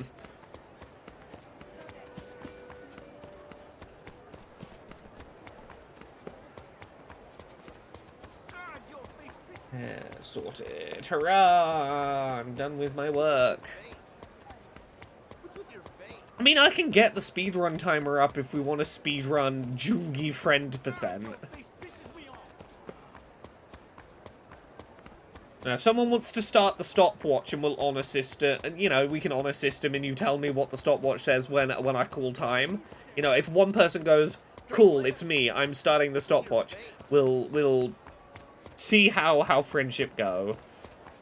Oh, I would love a secret agent James Bond-esque, slightly bumbling Yakuza. I feel like the tone would, I mean, there was that one mission at the casino I think it would be very like. Anyway, here we go. Oh, they have comics Start the here. timer. You can't get these ones in Japan. Okay, I gotta work out where the next place is so I can be walking towards it on the way. Actually, You read comics, Jungi? we'll fast I travel. started out watching superhero movies, but now I'm a true fan of the source material. I like that the heroes aren't perfect. They face adversity and make mistakes. And the antagonist's sense of justice clashes with the heroes, like oil and water. American comics take an approach that is rarely used in Japanese works. I think you would enjoy them as well, Kasuga-san. I love Sounds like watching it's right other up my other alley. countries The get artwork packs a punch. like I might end up buying a whole series if I get really into it. get a little bit With the most weeaboo-ish popular about series, if like, include spin-offs, they you could know, easily number over culture that 500 is very volumes. like blasé to You me. might want to rethink that. One of my favorites of these, I'll get into it in a second. We're really opening up. That Japan has like You know how a lot of people in anime communities get, like, real intense about, like, subs versus dubs? Japan has sub versus dub arguments about King of the Hill, and about whether, like, you know, do you have to watch the, you know, the American original, you know, to really get the cultural nuances, or is it okay to watch King of the Hill in the Japanese dub? I started cooking to improve my physique these days. I'm feeling even more toned. How, Jungi? I bet you're picky about your meals. Of course. But I'm also choosy with ingredients. Just the other day, I scaled a cliffside to harvest some pristine mushrooms. Safe to say that diet isn't the only reason you're so jacked lately. All right. There we go. We're 2 out of 16 already. Where's the next one? We got this beach one. Let's get the beach one out of the way nice and quick. That one's gonna be tricky. It's gonna slow down our average.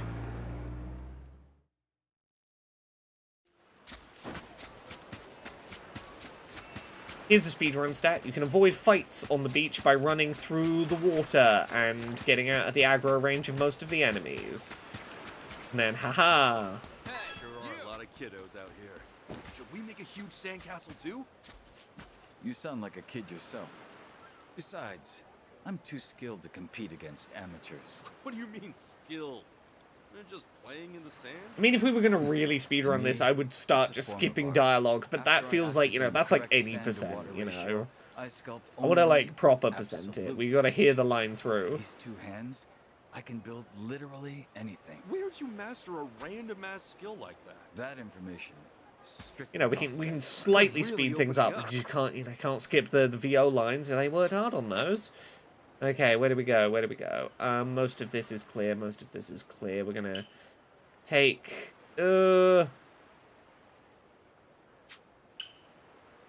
Okay. We're gonna head to the beach one and then loop back up. Oh no, we might activate a side quest in the middle of trying to do the Jungi friendship. There's at least one more side quest we haven't done yet, and I think one of Jungi's best friend points is right near the side quest trigger. Oh no. Okay, can I get to Jungi's friendship point without accidentally triggering the side quest? Kinda obvious, but man, surfing's big around here. Yeah, surfing seems fun. Here you need to be pretty patient.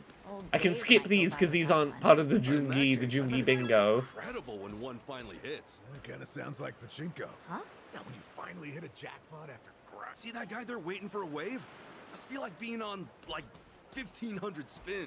Hey, you got that! Keep back. Probably not. Okay, I gotta stop this because I gotta come on. Okay, here we go, Jungi. Swimming in the ocean? So I can get away from those See, enemies. You know how my job often requires infiltration? Sneaking through jagged coastlines or swamps is no walk in the park. All right. In comparison, I bet you could swim the beaches of Hawaii in your sleep. Ah, Just run. recently, I even had to swim an entire river upstream. Dude, are you even human? Time for a swim! Oh no! Oh no! Oh, did I get too far away? Oh, I got too far away. I was trying to avoid the fight and I accidentally ended. Okay, can I like mash back to where we were? Well, Yeah. just recently, Dude, are you even human? All right. Okay, it was literally right at the end. Oh, that's wasted time. That's wasted time on the run. That's gonna be a real time loss right there. Okay, we can avoid the side quest. I think if we double back here, we can avoid the side quest nice and quick. Incompetent Hero says, I've been trying to come up with a new mashup. May have one involving that Team Rocket song from To Be a Master, but I gotta test it first. Ooh, can I ask what you're mashing it up with? I'm super curious now. Frame perfect error, exactly. It was a one frame error window, and I accidentally got the 1 frame error. You know. But you know, look, we're still making good pace. We're not making bad time yet. Okay, where's the next place so we can, like, on the way, you know, oh, I should have memorized the route before starting. So we avoid the side quest entirely, we head straight to here. there are a ton of dogs being walked in this area. They're adorable. Mirror Magic from Celeste, the remix version from B-Sides. Really like Oh, that's really cool. If that mashup does work, please let me know. I want to hear it. A parrot? Yeah. Looking for a Then afterwards, a strange man came over and asked me for money. Dude, doesn't it seem like that parrot was just part of a scam? What? Did you give any money to the guy? I had forgotten my wallet, so I just kept smiling and he went away. So being a complete airhead is built-in scammer defense. We're really opening up. Okay, we've got no lines on the bingo yet, but we're getting close. Do we fast travel? No, it's faster to just keep it on foot. Let's just keep going. Hey, you! Hell yeah, pop it in the music section of the Discord. That would be fab. Okay, I think we're like a quarter of the way through the bingo. We're at like 25% right now. That's good time. Let's get those friendships in on the way. I know it's, it's not required for the route, but You good, Jungi? You look like you're sulking over something. Oh, it's nothing. Just ignore me. Come on, now I have to know. Best I can do is listen. I have a pimple right on my face. Wait, what? What do you mean, is that all? I'm stuck with a giant pus pod, damn it. From now on, I'm on a strict vitamins-only diet. Your understanding is appreciated. Seems like this is a big deal for him. Hey, but you gotta eat an actual meal at some point. All right. Okay, we're doing this. Let's double check. We've not missed any on this side. Cool, so we're just heading to the other side. This one's easy. We can fast travel.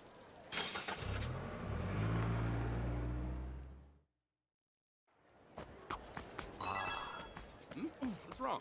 I'm afraid I made a horrendous I oversight can while stand in leaving here for to Hawaii. avoid accidental What do you random mean? Is battles. one of our friends in danger? Before I left Japan, I may have neglected to return my rental DVDs. This is truly a disaster. At this rate, they're bound to charge me a late fee. Get over it. We're really opening up. Perfect. Okay, where do we go? Where do we go? Alright, so we can clear out this one pretty easily. Last year, for the first week of May, I did something called Mirror Magic. Every day I had a new mashup with that song, Dragon Force, Katamari, Sonic Adventure 2, all sorts of things. It's a very versatile song. Hell yeah. That's real cool. This area is packed with luxury. Have a good night, Artisan. Sure Thank you for feels coming swaggy, along. Don't it? Also, check out that convertible. It must feel great to ride with the top down at the height of summer. You are naive, Kasuga-san. A convertible in the summer is nothing but a steel trap. All fun and games till you hit a traffic jam or a stoplight, and suddenly you're in hell. There's no buffer between you and the sun, so you get hit directly by all that heat. People with dark hair should be even more mindful. Dark hair attracts more solar energy. Holy cow. Man, when you put it that way, it sounds pretty awful. Oh, hey, so that's why your hair's that color then. Do you really think this iconic look was all for the sake of some convertible? Maybe? All right. Come on, give me one of those straight lines. We're gonna be this guy's best friend before you know it. This man's gonna tell us all his secrets about him dyeing his hair silver in order to be able to not get sunburned in a convertible. Damn.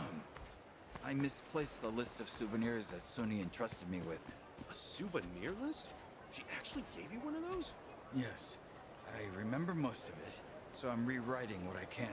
But it seems The way the he's very describing it last as solar item is energy makes it escaping sound me. like some Was quack it a health stuff. Dragon keychain or a wooden sword? In my head, I feel like he's a robot Suddenly think you're out here on a charging field using trip or solar something? power, but he's bad at We're keeping really that a opening secret. up. Ah, yes, the sun's solar energy goes in through the top of my human head, you see, as it does with all humans. Don't tell me this is one of these I can't actually 100% all of Jungi's friendship links right now, and I have to like come back and do some of them later after another plot point. Don't be one of those, Jungi. Let me 100% your friendship like right now. Time is at 10 minutes. We're over halfway, I'm This pretty is sure. Random, but do you think any of the shops around here sell chicken breast? Okay, where are we heading to next week? Okay, next one is literally up this street. That's fucking great. I usually prep some after working out. How often does bodybuilding cross your mind anyway? Ah, scratch that. I bet seeing that chicken reminded you. I have no idea what you're talking about. All right. 1, 2, 3, 4, 5, 6, 7, 8, 9. Okay, yeah, we're good and over halfway. You're leaving PB room. Your incoming career is a Yakuza speedrun. Exactly. I don't want to set an impossible to beat PB, because then I've got nothing to like aim for. I've got to know there's room in the record for improvement. Really? I've never had any issues with it. Okay, yeah, you know, obviously I haven't memorized the route yet. Oh fuck! Actually, we're gonna have to cancel the thing. This is one of those where they're not letting me do all of the. Not all of them are available. I'd have had to ignore some of them, and come back once the other ones were added to the map, and that's when you do the any percent Jungi. Like we can get to this last one and any percent the ones that were available in the first batch, but like that's a subcategory. Clearly, you know, I'm not familiar with the route enough to recognize that you don't run the route here, you run the route, you know, in chapter 14 instead. Of course, tell they got it right. Why do I even bother? We're really opening up. Damn, we're so Okay, double close bingo, now. double bingo. Hell yeah, efficiency. Okay, and this is the last one currently available. Time. Price on these macadamia nuts is the best I've seen so far. You Or do we call time when he finishes the Going to conversation? buy some as gifts for Komijo. Ah, look at you being all thoughtful. Well, we are a vast organization. I'm You know, just I'll scouting I'll out the get the best deal. strats down But eventually. Komijo is 12 quite minutes strict for. about limiting I think its that's pretty cash good. I think that's a pretty good time for what was that? Macadamia nuts count as Was that business 11? expenses. The first batch of 11? We'll see. I feel like I've gotten to know them 1, well. 2, 3, 4, 5, 6, 7. 4, 5, 6, 7, 8, 9, 10, 11, 12 out of 16. Okay, so we did about 1 per minute. We were averaging about. So that, you know, at that pace, if we'd waited until the final 4 were available, we'd have probably averaged you know, a PB of about 16 minutes, which is pretty reasonable. You know, I think it's good pacing, Okay, let's go do. Look, we are 3/4 of the way to being someone's best friend in 12 minutes. I think that's pretty good. 75% of best friend status in 12 minutes. Yeah, I think that's decent. But anyway, let's go do that side quest I was trying to avoid. It's fucking nonsense. You might remember from the first Like a Dragon, a certain minigame with an infamous cutscene that gets used out of context as a meme sometimes, where there is a chimp riding an excavator. And the dialogue box simply says, "Oh no, the chimp's in control of the excavator!" Many exclamation marks. And the camera's like, "Ah," at it. Let's run over to these excavators. I imagine nothing like that's going to happen this time. That should do it. Yeah, good work. Okay, Should be let me find the thing I'm referencing. Like a Dragon... chimp excavator. Okay,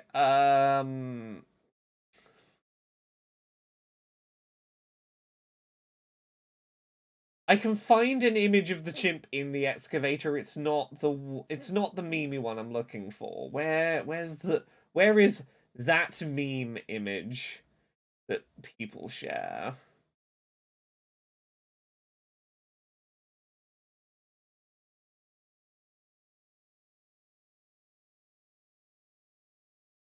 Okay, I'm putting a link in the chat that is, at the very least, the screenshot just before the chimp gets in the excavator.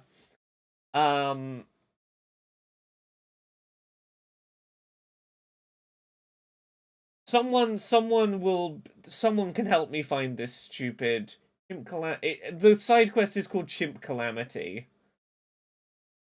It's such a stupid cutscene of it happening. Because there's just this chimp, like, Superman flying into the thing. Oh, okay, yeah, that'll...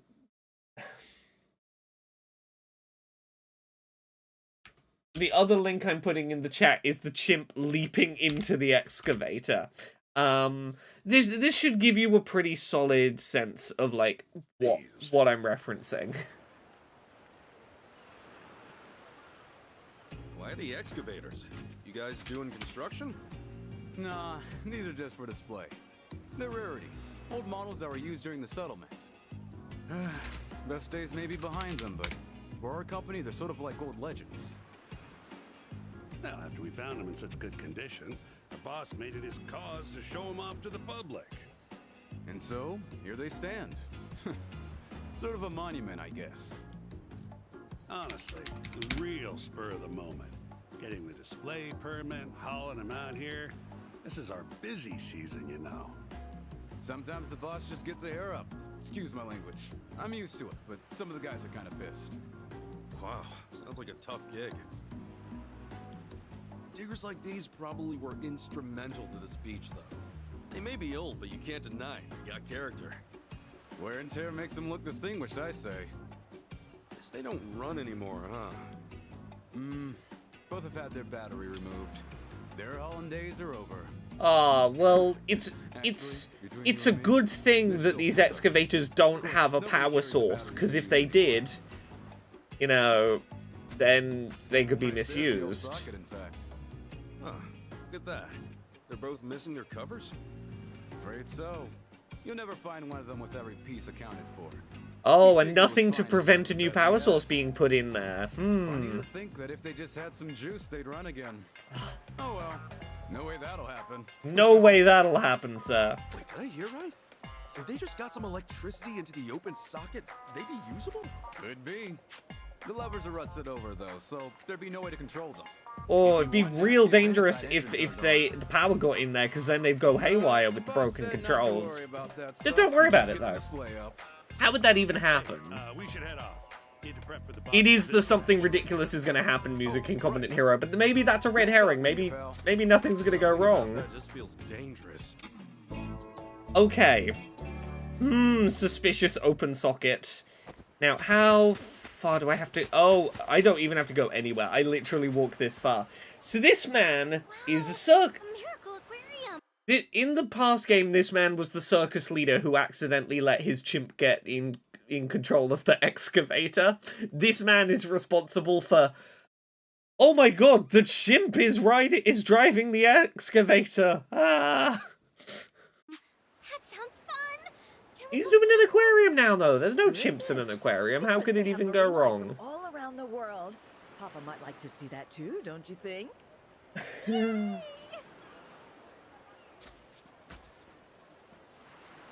Miracle Aquarium? I hope to see Is it going to be an octopus? Well, it sure ain't going to be a chimp in the excavator. Aquarium. Only open for a limited time. All ages are welcome. Huh. Guess there's some kind of show in town. Wait. It's you! Yasuda-san from the circus! Huh? Oh, Kasuga-san, what a surprise!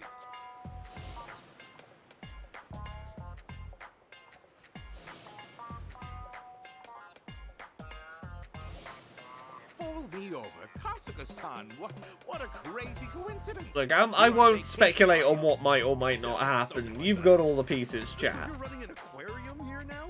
What happened to the animal show? Well, remember how you helped me out in Japan? I took some time to reflect on my business after that. You taught me a valuable lesson about delegation. Let others do the work and simply reap the dividends. Now, Oh, I taught him capitalism. Oh, fuck. I'm grateful. You opened Oh my no, eyes. we taught this man to be a capitalist. All right, good for you. Oh, yes. In fact, it was during the last tour that I met an American with some show business contacts. Hawaii's a ripe spot for an aquarium, he told me. Tourists and exotic sea things for days. Then he offered me a stake in it. I suppose there was no concealing my passion for animals. Oh, wow. What'd you do? I finished my drink, ordered quite a few more, then paid him every last yen I had to invest. That sounds like a wise business move you made, sir. I'll tour the entire country with it. Well, try to take Eat the rich, free the animals, indeed. Yeah. Don't let things get out of hand. That's good advice. However, Kashika-san, sometimes it's better to just stomp on the gas and go crazy. Hell yeah, Ringmaster. And Okay. now I've got to go get everything set up. Goodbye for now, Yeah. Okay. I don't know what I have to do to get this to progress. I have to leave and then come back once, like, the icon appears to say I can return to do the side quest. If I just, like, run away a bit, will it show up? I don't know. Okay, yeah, that's far enough. I ran far enough. I'm gonna get in the ocean so the fight doesn't happen. I'm gonna get back out the ocean.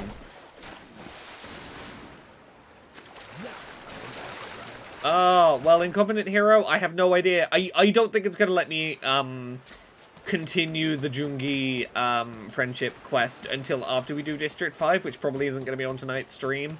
So, maybe we can do it, but I wouldn't put my hopes on tonight being able to do the last of the Jungi quest. You know, we can time, once it becomes available again, we can time the final 4. What's with the buckets? Are you cleaning the tanks? I don't think it's just the side quest stuff. I think I have to do the next main quest before it'll let me return to Jungi's best friend quest. These are my secret weapons. Any aquarium in the world can show off boring old fish. I want something fresh with flair. Shocking, shimmering, electrifying parade. Haha. Lam-chan and Lun-chan, my electric catfish. They're a special breed. They discharge the largest electrical shocks of any animal on Earth. It was hell getting the permits. Oh. That sounds pretty exciting. I've got special tanks for them, and you know, they love dark, cramped spaces, these electrical eels.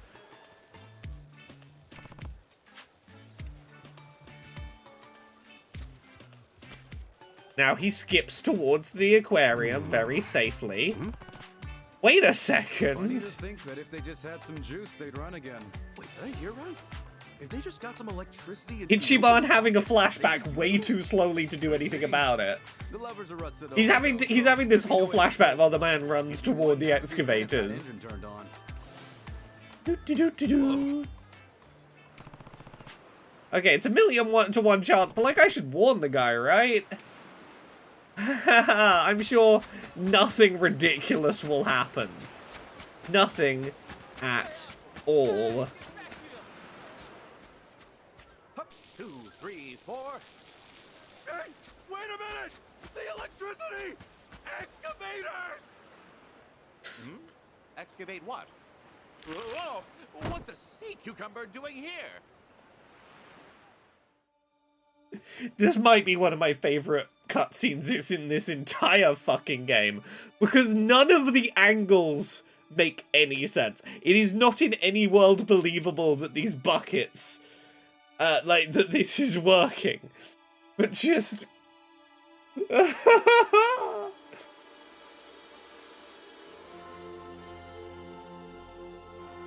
And it's the music swell here that does it.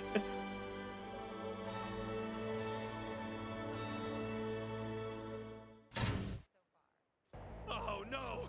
Those damn electric catfish flew right into the open. Yes, 1 fish per excavator, Incompetent Hero. Z-Man Zilla says, thank you very much, Zilla, for the bits. The excavators crave the flesh of eels. Well, the eels crave the darkness of the excavators. Damn it! You're supposed to be professionals! Now we have to fight some electric eel-propelled excavators. Look, I don't think the image of this is as funny as the chimp driving an excavator was in the last game, but the setup required to get the eels into the excavators, hilarious.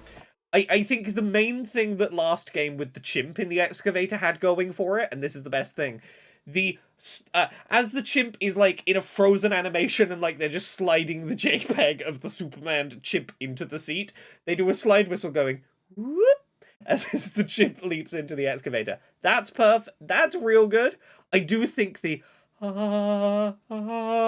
as the eels fly Pretty good follow-up.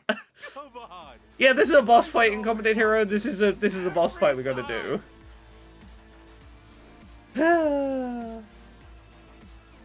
Thimba, yes. The Xbox Store has for a while had the accessibility store in the game store. It was not nearly as prominent in the past. They've, in recent weeks, made it a lot more prominent and easily found, which is really cool. I'm glad that they're, like, really pushing that forward. Okay, Jungi, you are, like, 10 levels below the party. Let's see your special. Time to clear the way.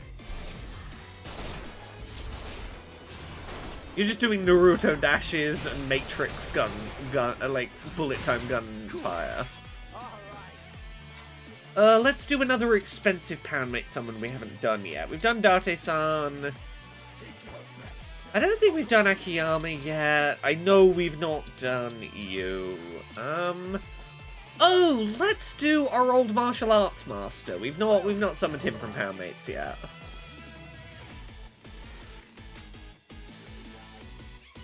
Oh, I can't use him against non-human targets. Okay, can I use? Okay, I can use Akiyama against a non-human target. We'll summon him in. Yeah, so Thimba, they used to have a page that, like, was dedicated to those games, but yeah, it's now, like a much more prominently placed... The tab is what the page used to be, but it's a lot easier to find it. So, hell yeah. I noticed it at the weekend. I was really glad to see it, like, a lot more prominently there. Still not enough? Oh, we're literally weaponizing... This is the... Okay, so for context, for anyone who doesn't know this man, his whole thing is... he will loan people money without any collateral, any expectation it gets paid back. He is the closest thing you could do to an ethical loan shark. He's just happy to, like, throw money at people in need and be like, hey, if you can pay me back, great. If not, whatever. So he's just firing the bills as weaponry. Yeah, that'll do. We'll just kick mountains of money at excavators. Oh, Jungi 100% gives off Organization 13 vibes. There's very few others that wear, like, that dress quite like that. A little punch drunk, but no worse for wear. It doesn't look like there's any water in those buckets, sir. Put some water back in your catfish buckets. Hey, come look over here. Come on! It's absolutely sick! Is this the electrifying show from the flyers? That was astonishing! Huh? Yep, this was definitely promotional. This was promotional for the aquarium, everyone. Very deliberate.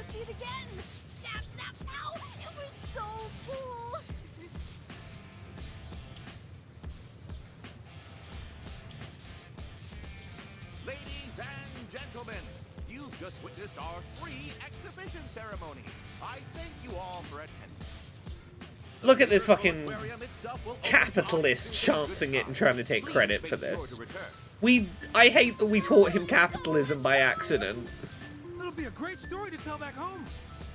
If it's as hyped as that preview, I'll see it twice. Well, I mean, We'll be there. you know, the fire's taking place real near some water. It's probably safe. We set the excavators up nice and prominently, just like you asked. Yeah, circus man, you might want to get away. Oh, I can't wait to see my classic antique excavators in perfect condition on the beach. Guess our hard work really paid off. This will be a fitting monument to our prestigious company. Now these old models aren't legends after We might have all. created So one we have to accidental keep them capitalist, but we have disappointed Uh, 3 others, so I think it balances. Them.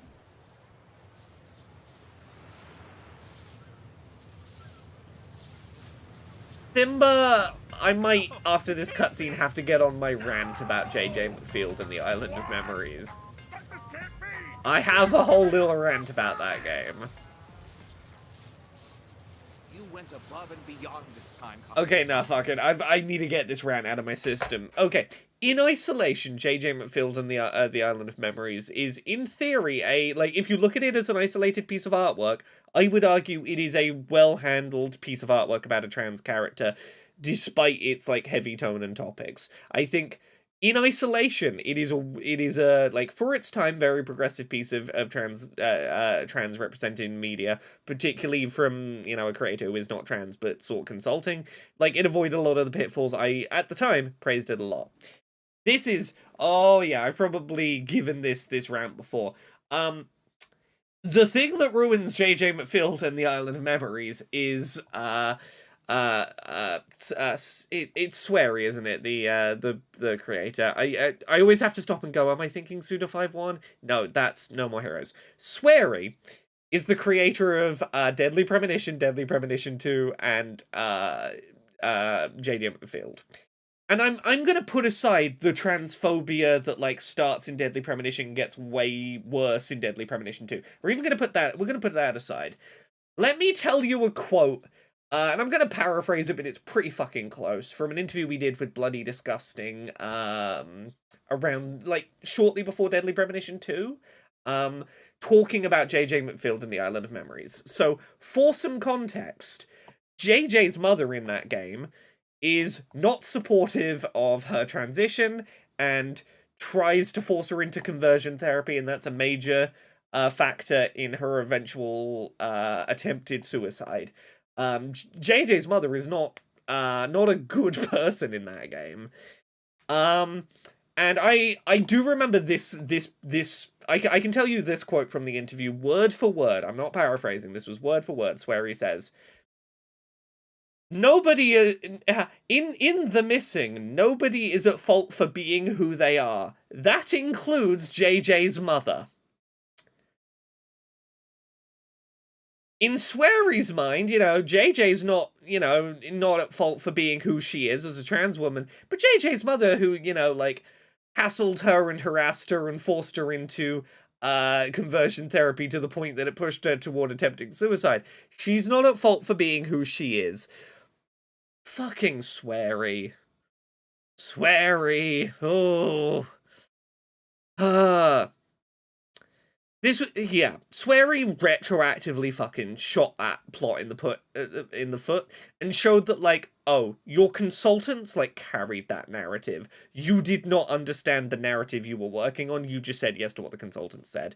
Which, again, becomes all the more apparent when you look at, like, fucking Deadly Premonition 2 and all of the ridiculous fucking problems that game got into. Because the problem is, he used consultants on JJ. JJ got pretty good critical praise from the queer community, and then he was like, "I'm a genius. I don't need those critics," and he did Deadly Premonition 2 without consultants, and he fucked it up real bad. Anyway, silly circusman. This is hardly enough to repay you, but I hope you accept. Electricity proof rubber gloves. Cool. Thanks, I love these panicking men in the back of this cutscene. I just might have. Heartfelt music while they're just like, be more careful from now on. You're right. Truthfully, I may be in just a bit over my head here in this foreign nation. The thing is, I like the man who almost looks like he's twerking every now and then in the light grey suit. from less affluent families. He'll just sort of back it up, ass out. Things like that. I could keep costs down, and even the poorest child could see something spectacular. That's kind of you. Listen, I was thinking of the poor orphans when I cut safety regulations in my aquarium. Honest, it wasn't to save money and make more profit for myself. That means a lot to me. I believe that you can't excite an audience unless you're excited yourself as ringleader. I want to run shows that are truly unique. Beasts of the land, fish of the sea. Whatever attraction I have is going to be one of a kind. That's never going to change. Sure, sir. All right. Do your best out there. Just don't forget that safety's important too. Yes, sir. Now, Okay, what? you're in too, aren't you? To run new animal shows with No. Wait, hold on. When did I agree to that? Nope. You saw how your electrified excavator brawl. Oh, this man. Kasuga-san, you're a born showman. This absolute terror. This menace to society. I love him, he's great. Gold mine here. Don't you get it? Come on, the entertainment world waits for no one. Jeez, slow down a second. Show's over, man. I'm out. Oh, don't go yet. Kazakh-san!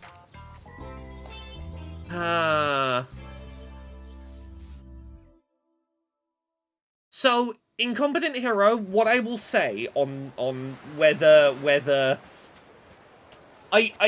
that comment he says about JJ's mother is not out of context. It was part of a wider interview that, like, makes me a lot less willing to give him the benefit of the doubt on what he's trying to say there.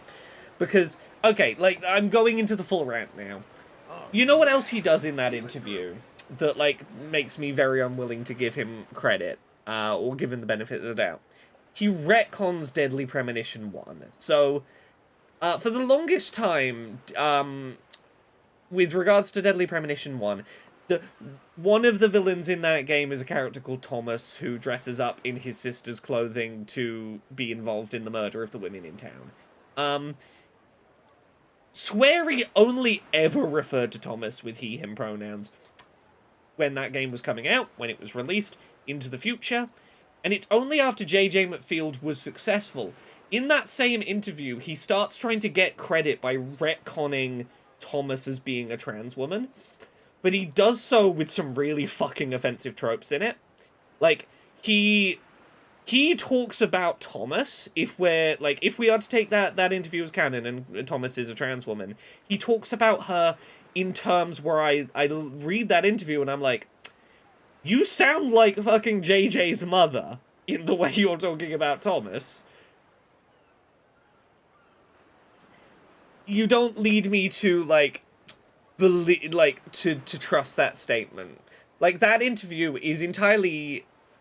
It's Swery trying to retcon Thomas as trans rep because JJ was well received, while going JJ's transphobic transphobic therapy. I would rather you die than not than transition. Mother, she's not wrong for being who she is. You're right. It's because the thing about that no one's wrong for being who they are, including JJ's mother. Because the problem that gets into is we talk about the paradox of paradox of tolerance, which is this idea of you can be too tolerant in such a way that you are tolerant of people who are intolerant, and therefore you allow intolerance to spread unchecked.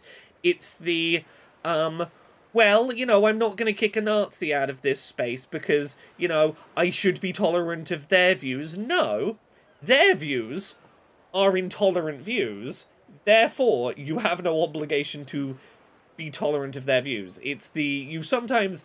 as a person who views themselves as tolerant, has to go, if I draw the line of tolerance at other people being intolerant. That is where I stop extending my tolerance. Yes, he doubled down on the transphobia in Deadly Premonition 2. This is before we even get into Deadly Premonition 2. So, Deadly Premonition 1 has, Deadly Premonition 1 has Thomas, a character who Swery retcons to be a trans woman, who is obsessed with, stealing sister's clothes, kind of wanting to fuck the sister, while murdering and being sexually aroused during murders of women around the town. Deadly Premonition 2 has basically the same fucking villain plot. There is a trans woman character who is incestuously obsessed with her sister, or with one, I'm pretty sure it is her sister. She's incestuously obsessed with her sister, who is, you know, murdering women around town and sexually aroused by doing that. It's basically like, I redid the Thomas plot, but I used she, her. But it's worse. Because most of Deadly Premonition 2 is told in, like... So, it's told in real time, but also in the future via flashbacks. Our main character in Deadly Premonition, he gives a fucking speech before we first meet the trans woman character about how, oh, I, the protagonist of this game, am the biggest trans ally there is. Everyone in this town would be a bigot to the trans woman, but I simply do not care that she is trans. I am a good trans ally who does not judge her for being trans.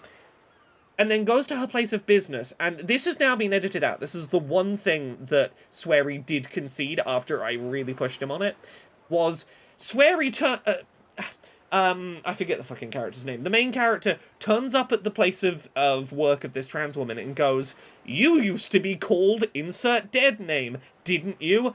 Aha! Gotcha! I've caught you in a deceit, much like I will catch you in the deceit of murder." Like, fucking walks up and, like, throws out her dead name as a gotcha. Constantly misgenders her, like, the whole fucking game. But the most egregious example of this is the main character at one point is talking to the sort of like other person investigating the crime with, correctly genders the trans woman, stops himself, and then corrects himself to misgender her. It's she, sorry, he, and I'm like, okay, no, you don't get to get away with that. Deadly Premonition 2 is a real fucking mess. Also, there was a real period of time where Swery, around that, like, I published my critique of it, and Swery would, like, quote tweet, like, an unrelated tweet of mine telling people to go harass and hassle me, and then delete the tweet so that, like, he would delete it, like, a minute later, so that I couldn't get a screenshot of it before it was gone. I managed to get screenshots of, like, 4 of them, but he was playing this weird coward game where he would, like, quote tweet me and tell people to come attack me, and then delete the quote tweet to try and, like, stop me getting evidence he'd done it, and I was like, that's some bitch-ass behavior, Swery. That's real coward shit. Yeah. God, it's been a while since I've thought about the Swery stuff, but he got real personal when I was like, hey, look, I'm not attacking you. I'm just saying, like, what you've done feels pretty bigoted, and I'm not a fan. These are my critiques as a member of the group you are supposedly trying to represent. Because you know what the thing is? The thing with Deadly Premonition 1 and 2, you know why they both have a trans woman in them? It's because, what's it called? Twin Peaks had a trans woman. But where Twin Peaks had a, like, you know, she was played by David Duchovny, a cis-man actor, whatever, but, like, a respectfully included, like, positive for the time, pretty forward-thinking trans character. Swery didn't, like, register, like, any of, like, what Denise as a character in Twin Peaks, like, who she was and what her role was. What he took away was, there's a trans woman in Twin Peaks, so I should put a trans woman in this. But trans women are villains, though, so villain.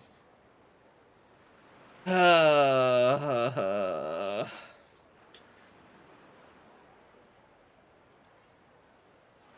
wanted to like Deadly Premonition 2. I really did. It's just that one fucking scene where he genders her correctly, stops, corrects himself, and misgenders her. That's the one where I was like, really? Cool. Anyway, that diversion out the way. What time is it? It's 11:30. We can go activate the quest that's going to send us to the next main plot area, probably. Even if, like, it's been a long day, I might not... This is my second stream of the day. I might not stream much later tonight. We might sort of call it here, but, anyway, yeah, electric catfish and beach shenanigans. And yeah, as a reminder, I don't know if everyone was around when I was talking about this earlier. Hey, I might be starting a accessibility-focused video podcast soon with the lovely Arevia. If any of you have ideas for what a video podcast hosted by 2 women talking about video game accessibility could be called, just fucking tweet me if you have any thoughts, because I'm really, like... I really suck at coming up with names, and I honestly would really appreciate any... I had an idea, and that might be a good name. Just if you have happen to have a thought, send it my way. I would super appreciate it. titles for long-running series are a thing I really struggled to nail down, and I'm throwing it out there.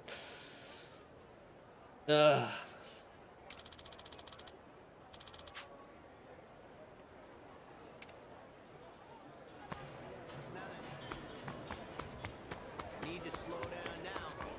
I missed what the dialogue there was.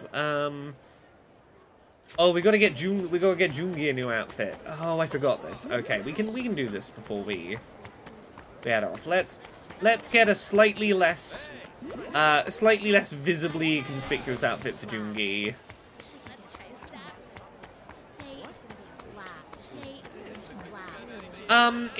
The focus is accessibility in games. News and opinions and like reviews of video games focusing on their accessibility. We will be probably having some like accessibility focused creators guesting on the show, but also like the core cast is just going to be the two of us. Oh yeah, I will try and get him like the good wedding dress outfit, but also like the narrative requires me to go to a very specific shop here. Let's find you an outfit, Jungi. Huh? No. Okay. You wanna go? Wow. Okay. Stop. I'm trying to find some outfits for Jungi. Okay. Something easy to move in that's inconspicuous. Oh. Oh. Yes. Oh, yeah, it's this outfit. It's his casual, not in a big leather trench coat outfit. He looks like he's ready to, get let in on the first try at one of the Berlin nightclubs, like Bergen. The ones that are notorious for, like, sending people away for not looking trendy enough. He would get in first try. It's casual, but the right kind of casual. No. Oh, he's enjoying hanging out with us, having a little social time. Okay. Dark and brooding without heat-stroke risk. Exactly. Oh, will they let us do the last couple of drink links now? I don't think so, but we'll see. So fun to walk around. Yeah, everyone's enjoying themselves, so you feel happy too. And way more styles than you can find in Japan. Chichan, what's that you're looking at? I can't help myself with little things like these. Look, it's a chicken in a bathtub. How cute is that? Huh? Oh. Why do I... Have the other friendship points popped up? Ooh, one's there. Are there 3 others? Fuck, we might be able to finish his friendship bingo tonight. No, it's only one that's popped up.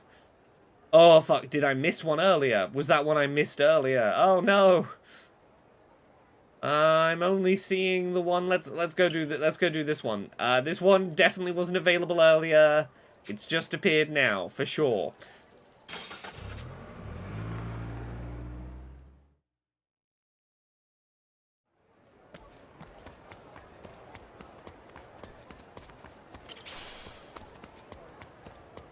Hey, I know we were there on business, but it had... Yeah, that place has some killer spicy soup. Makes you sweat like a pig, but so worth it. That sounds tempting, but I'll have to refrain. Huh? Can't handle spicy food? I can, but I have a cold sore. Not sure why I get them so often. Damn. Not much we can do about that, then. Most of the shops around here go hard with the spices. You maybe want some rice porridge or something? Oh. No, she's not a woman with blue hair. She's a woman with red hair. What was your suggestion gonna be? I'm curious now. Damn, we're so close If now. it's a good enough name suggestion, maybe I can convince her to dye her hair blue. You know, for the bit. Okay. Now, I want to, like, super speed up Jungi building up his bond level. And the quickest way I know how to do that... to do his friendship links real fast. Twinclusivity. Oh, that's not a bad one, actually. I kind of like that one. It doesn't work for this context, but it's pretty good. Okay, we're going to the cabaret, the strip club. because that's the best way I'm aware of to very quickly get the friendship ranks up. We've got to go for who's the most expensive girl. We'll go for you. We'll request the 2 most expensive, and we'll get the priciest things on the menu. Ooh, what do we get? What's expensive? That'll do. That'll max up their activation chances.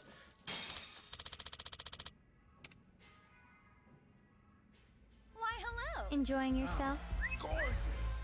Eyes on me. Just to watch the numbers go up. Look, chat, it's not my fault this is the best way to raise someone's friendship level really quickly. See you next time. Come see me again. Okay, what bond level did we get Jungi to there? Okay, Jungi is level 23, everyone's at like Elsa's at like level 50. Who's the lowest on the party right now? Adachi is level 59, and we did do all of his drink links. So we can get Jungi to level 50, I think we can do all his drink links.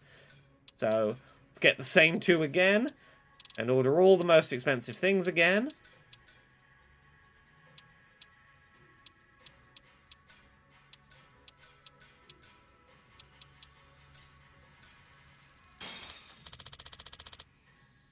I mean, look, I'm not apologizing for liking girls, but, you know...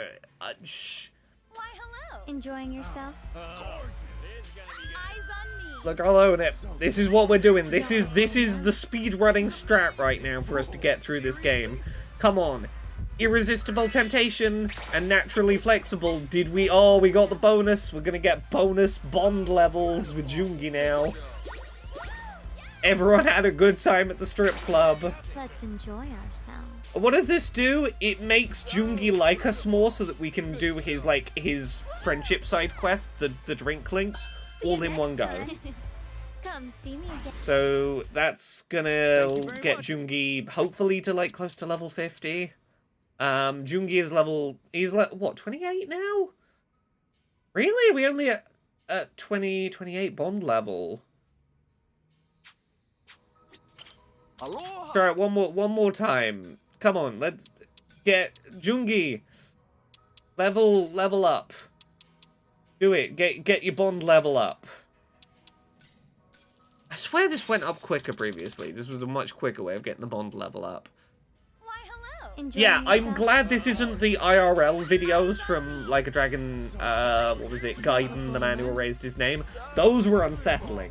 This is like, okay, a video game's doing a pole dance. That's like, that's nothing. This is on the house.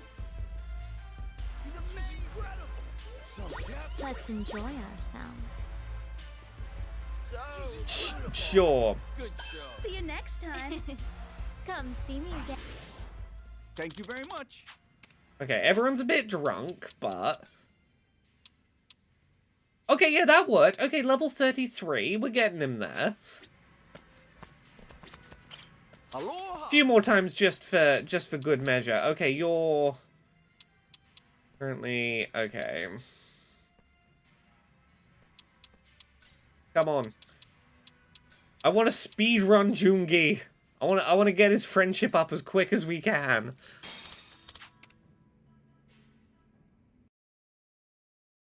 Why, hello. Oh, seriously? No, there is no skipping these cutscenes, out of curiosity. This is on the house. Cookie Wyvern, we're trying to get our new party member, Jungi, who 80 hours into the game has joined the party. We're trying to build up his friendship levels real quick. And the best way to speedrun friendship is to take him pole dancing. Yeah, what's the thing that Jungi enjoys most? Let's do that repeatedly. Because we gotta get... Thank you very much. We had like 80 hours to build everyone else's friendship levels up. Jungi, we gotta get him to max friendship in a very limited time. Okay, 38. Yeah, we're gonna get him to level 50 in no time. Like, 2 more of these will be level 50. I knew I wasn't imagining this was a quick way to get him there. Okay, more of the expensive alcohols. And this is not a skip. We're not allowed to skip this cutscene. We have to find out whether Ichiban finds the girl sexy today or not. This is the only unskippable cutscene I have encountered in the game. Is you are not allowed to skip the pot.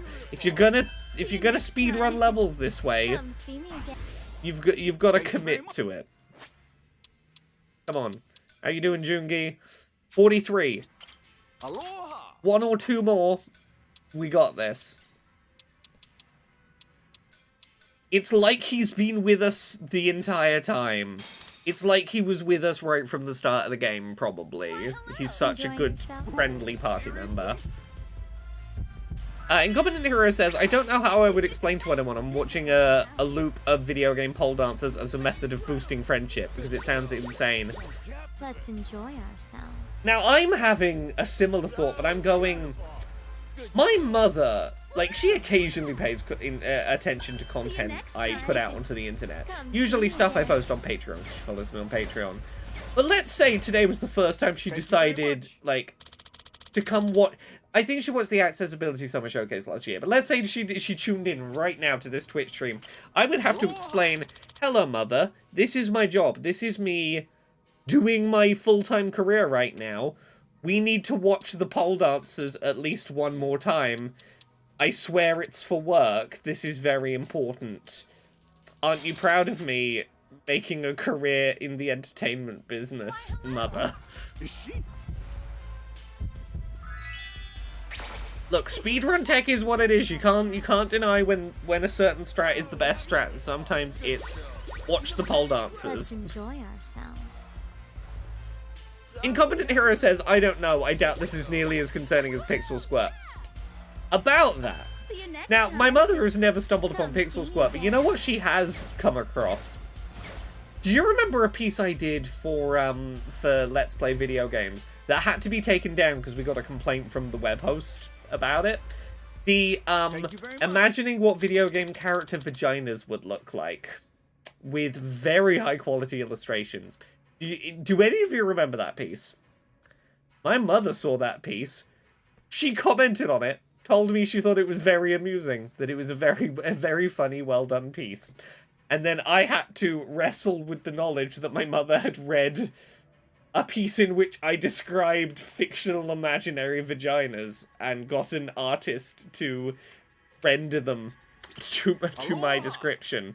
Thank you very much. So, like, you know, honestly, if Mum tuned into, you know, Pixel Squirt, it wouldn't be that far off, you know. I'm glad she found that article about video game vaginas funny. I'm glad that she fell on that side of the way she could have gone about it.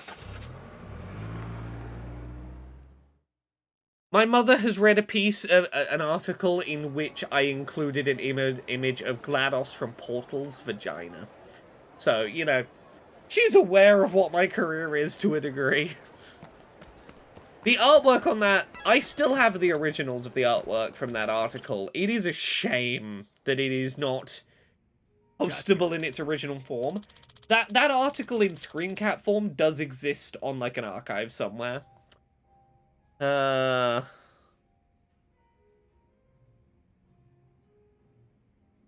GLaDOS, it's because I thought it would be really funny to draw basic, to get someone, to pay someone to draw basically a slightly cobweb-covered floppy disk slot.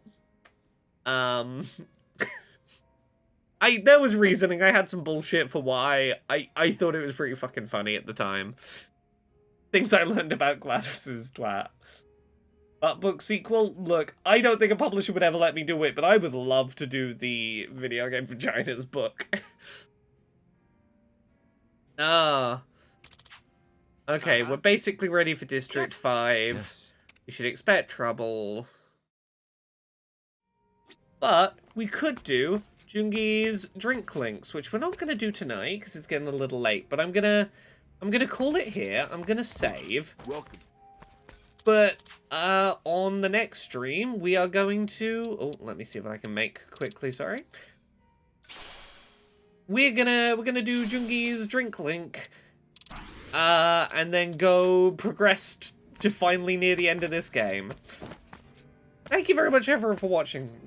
I hope you've enjoyed this impromptu double stream day. I hope you've had a good one. I'll be back streaming again on Friday. Hope you've enjoyed. I'll talk to you all soon.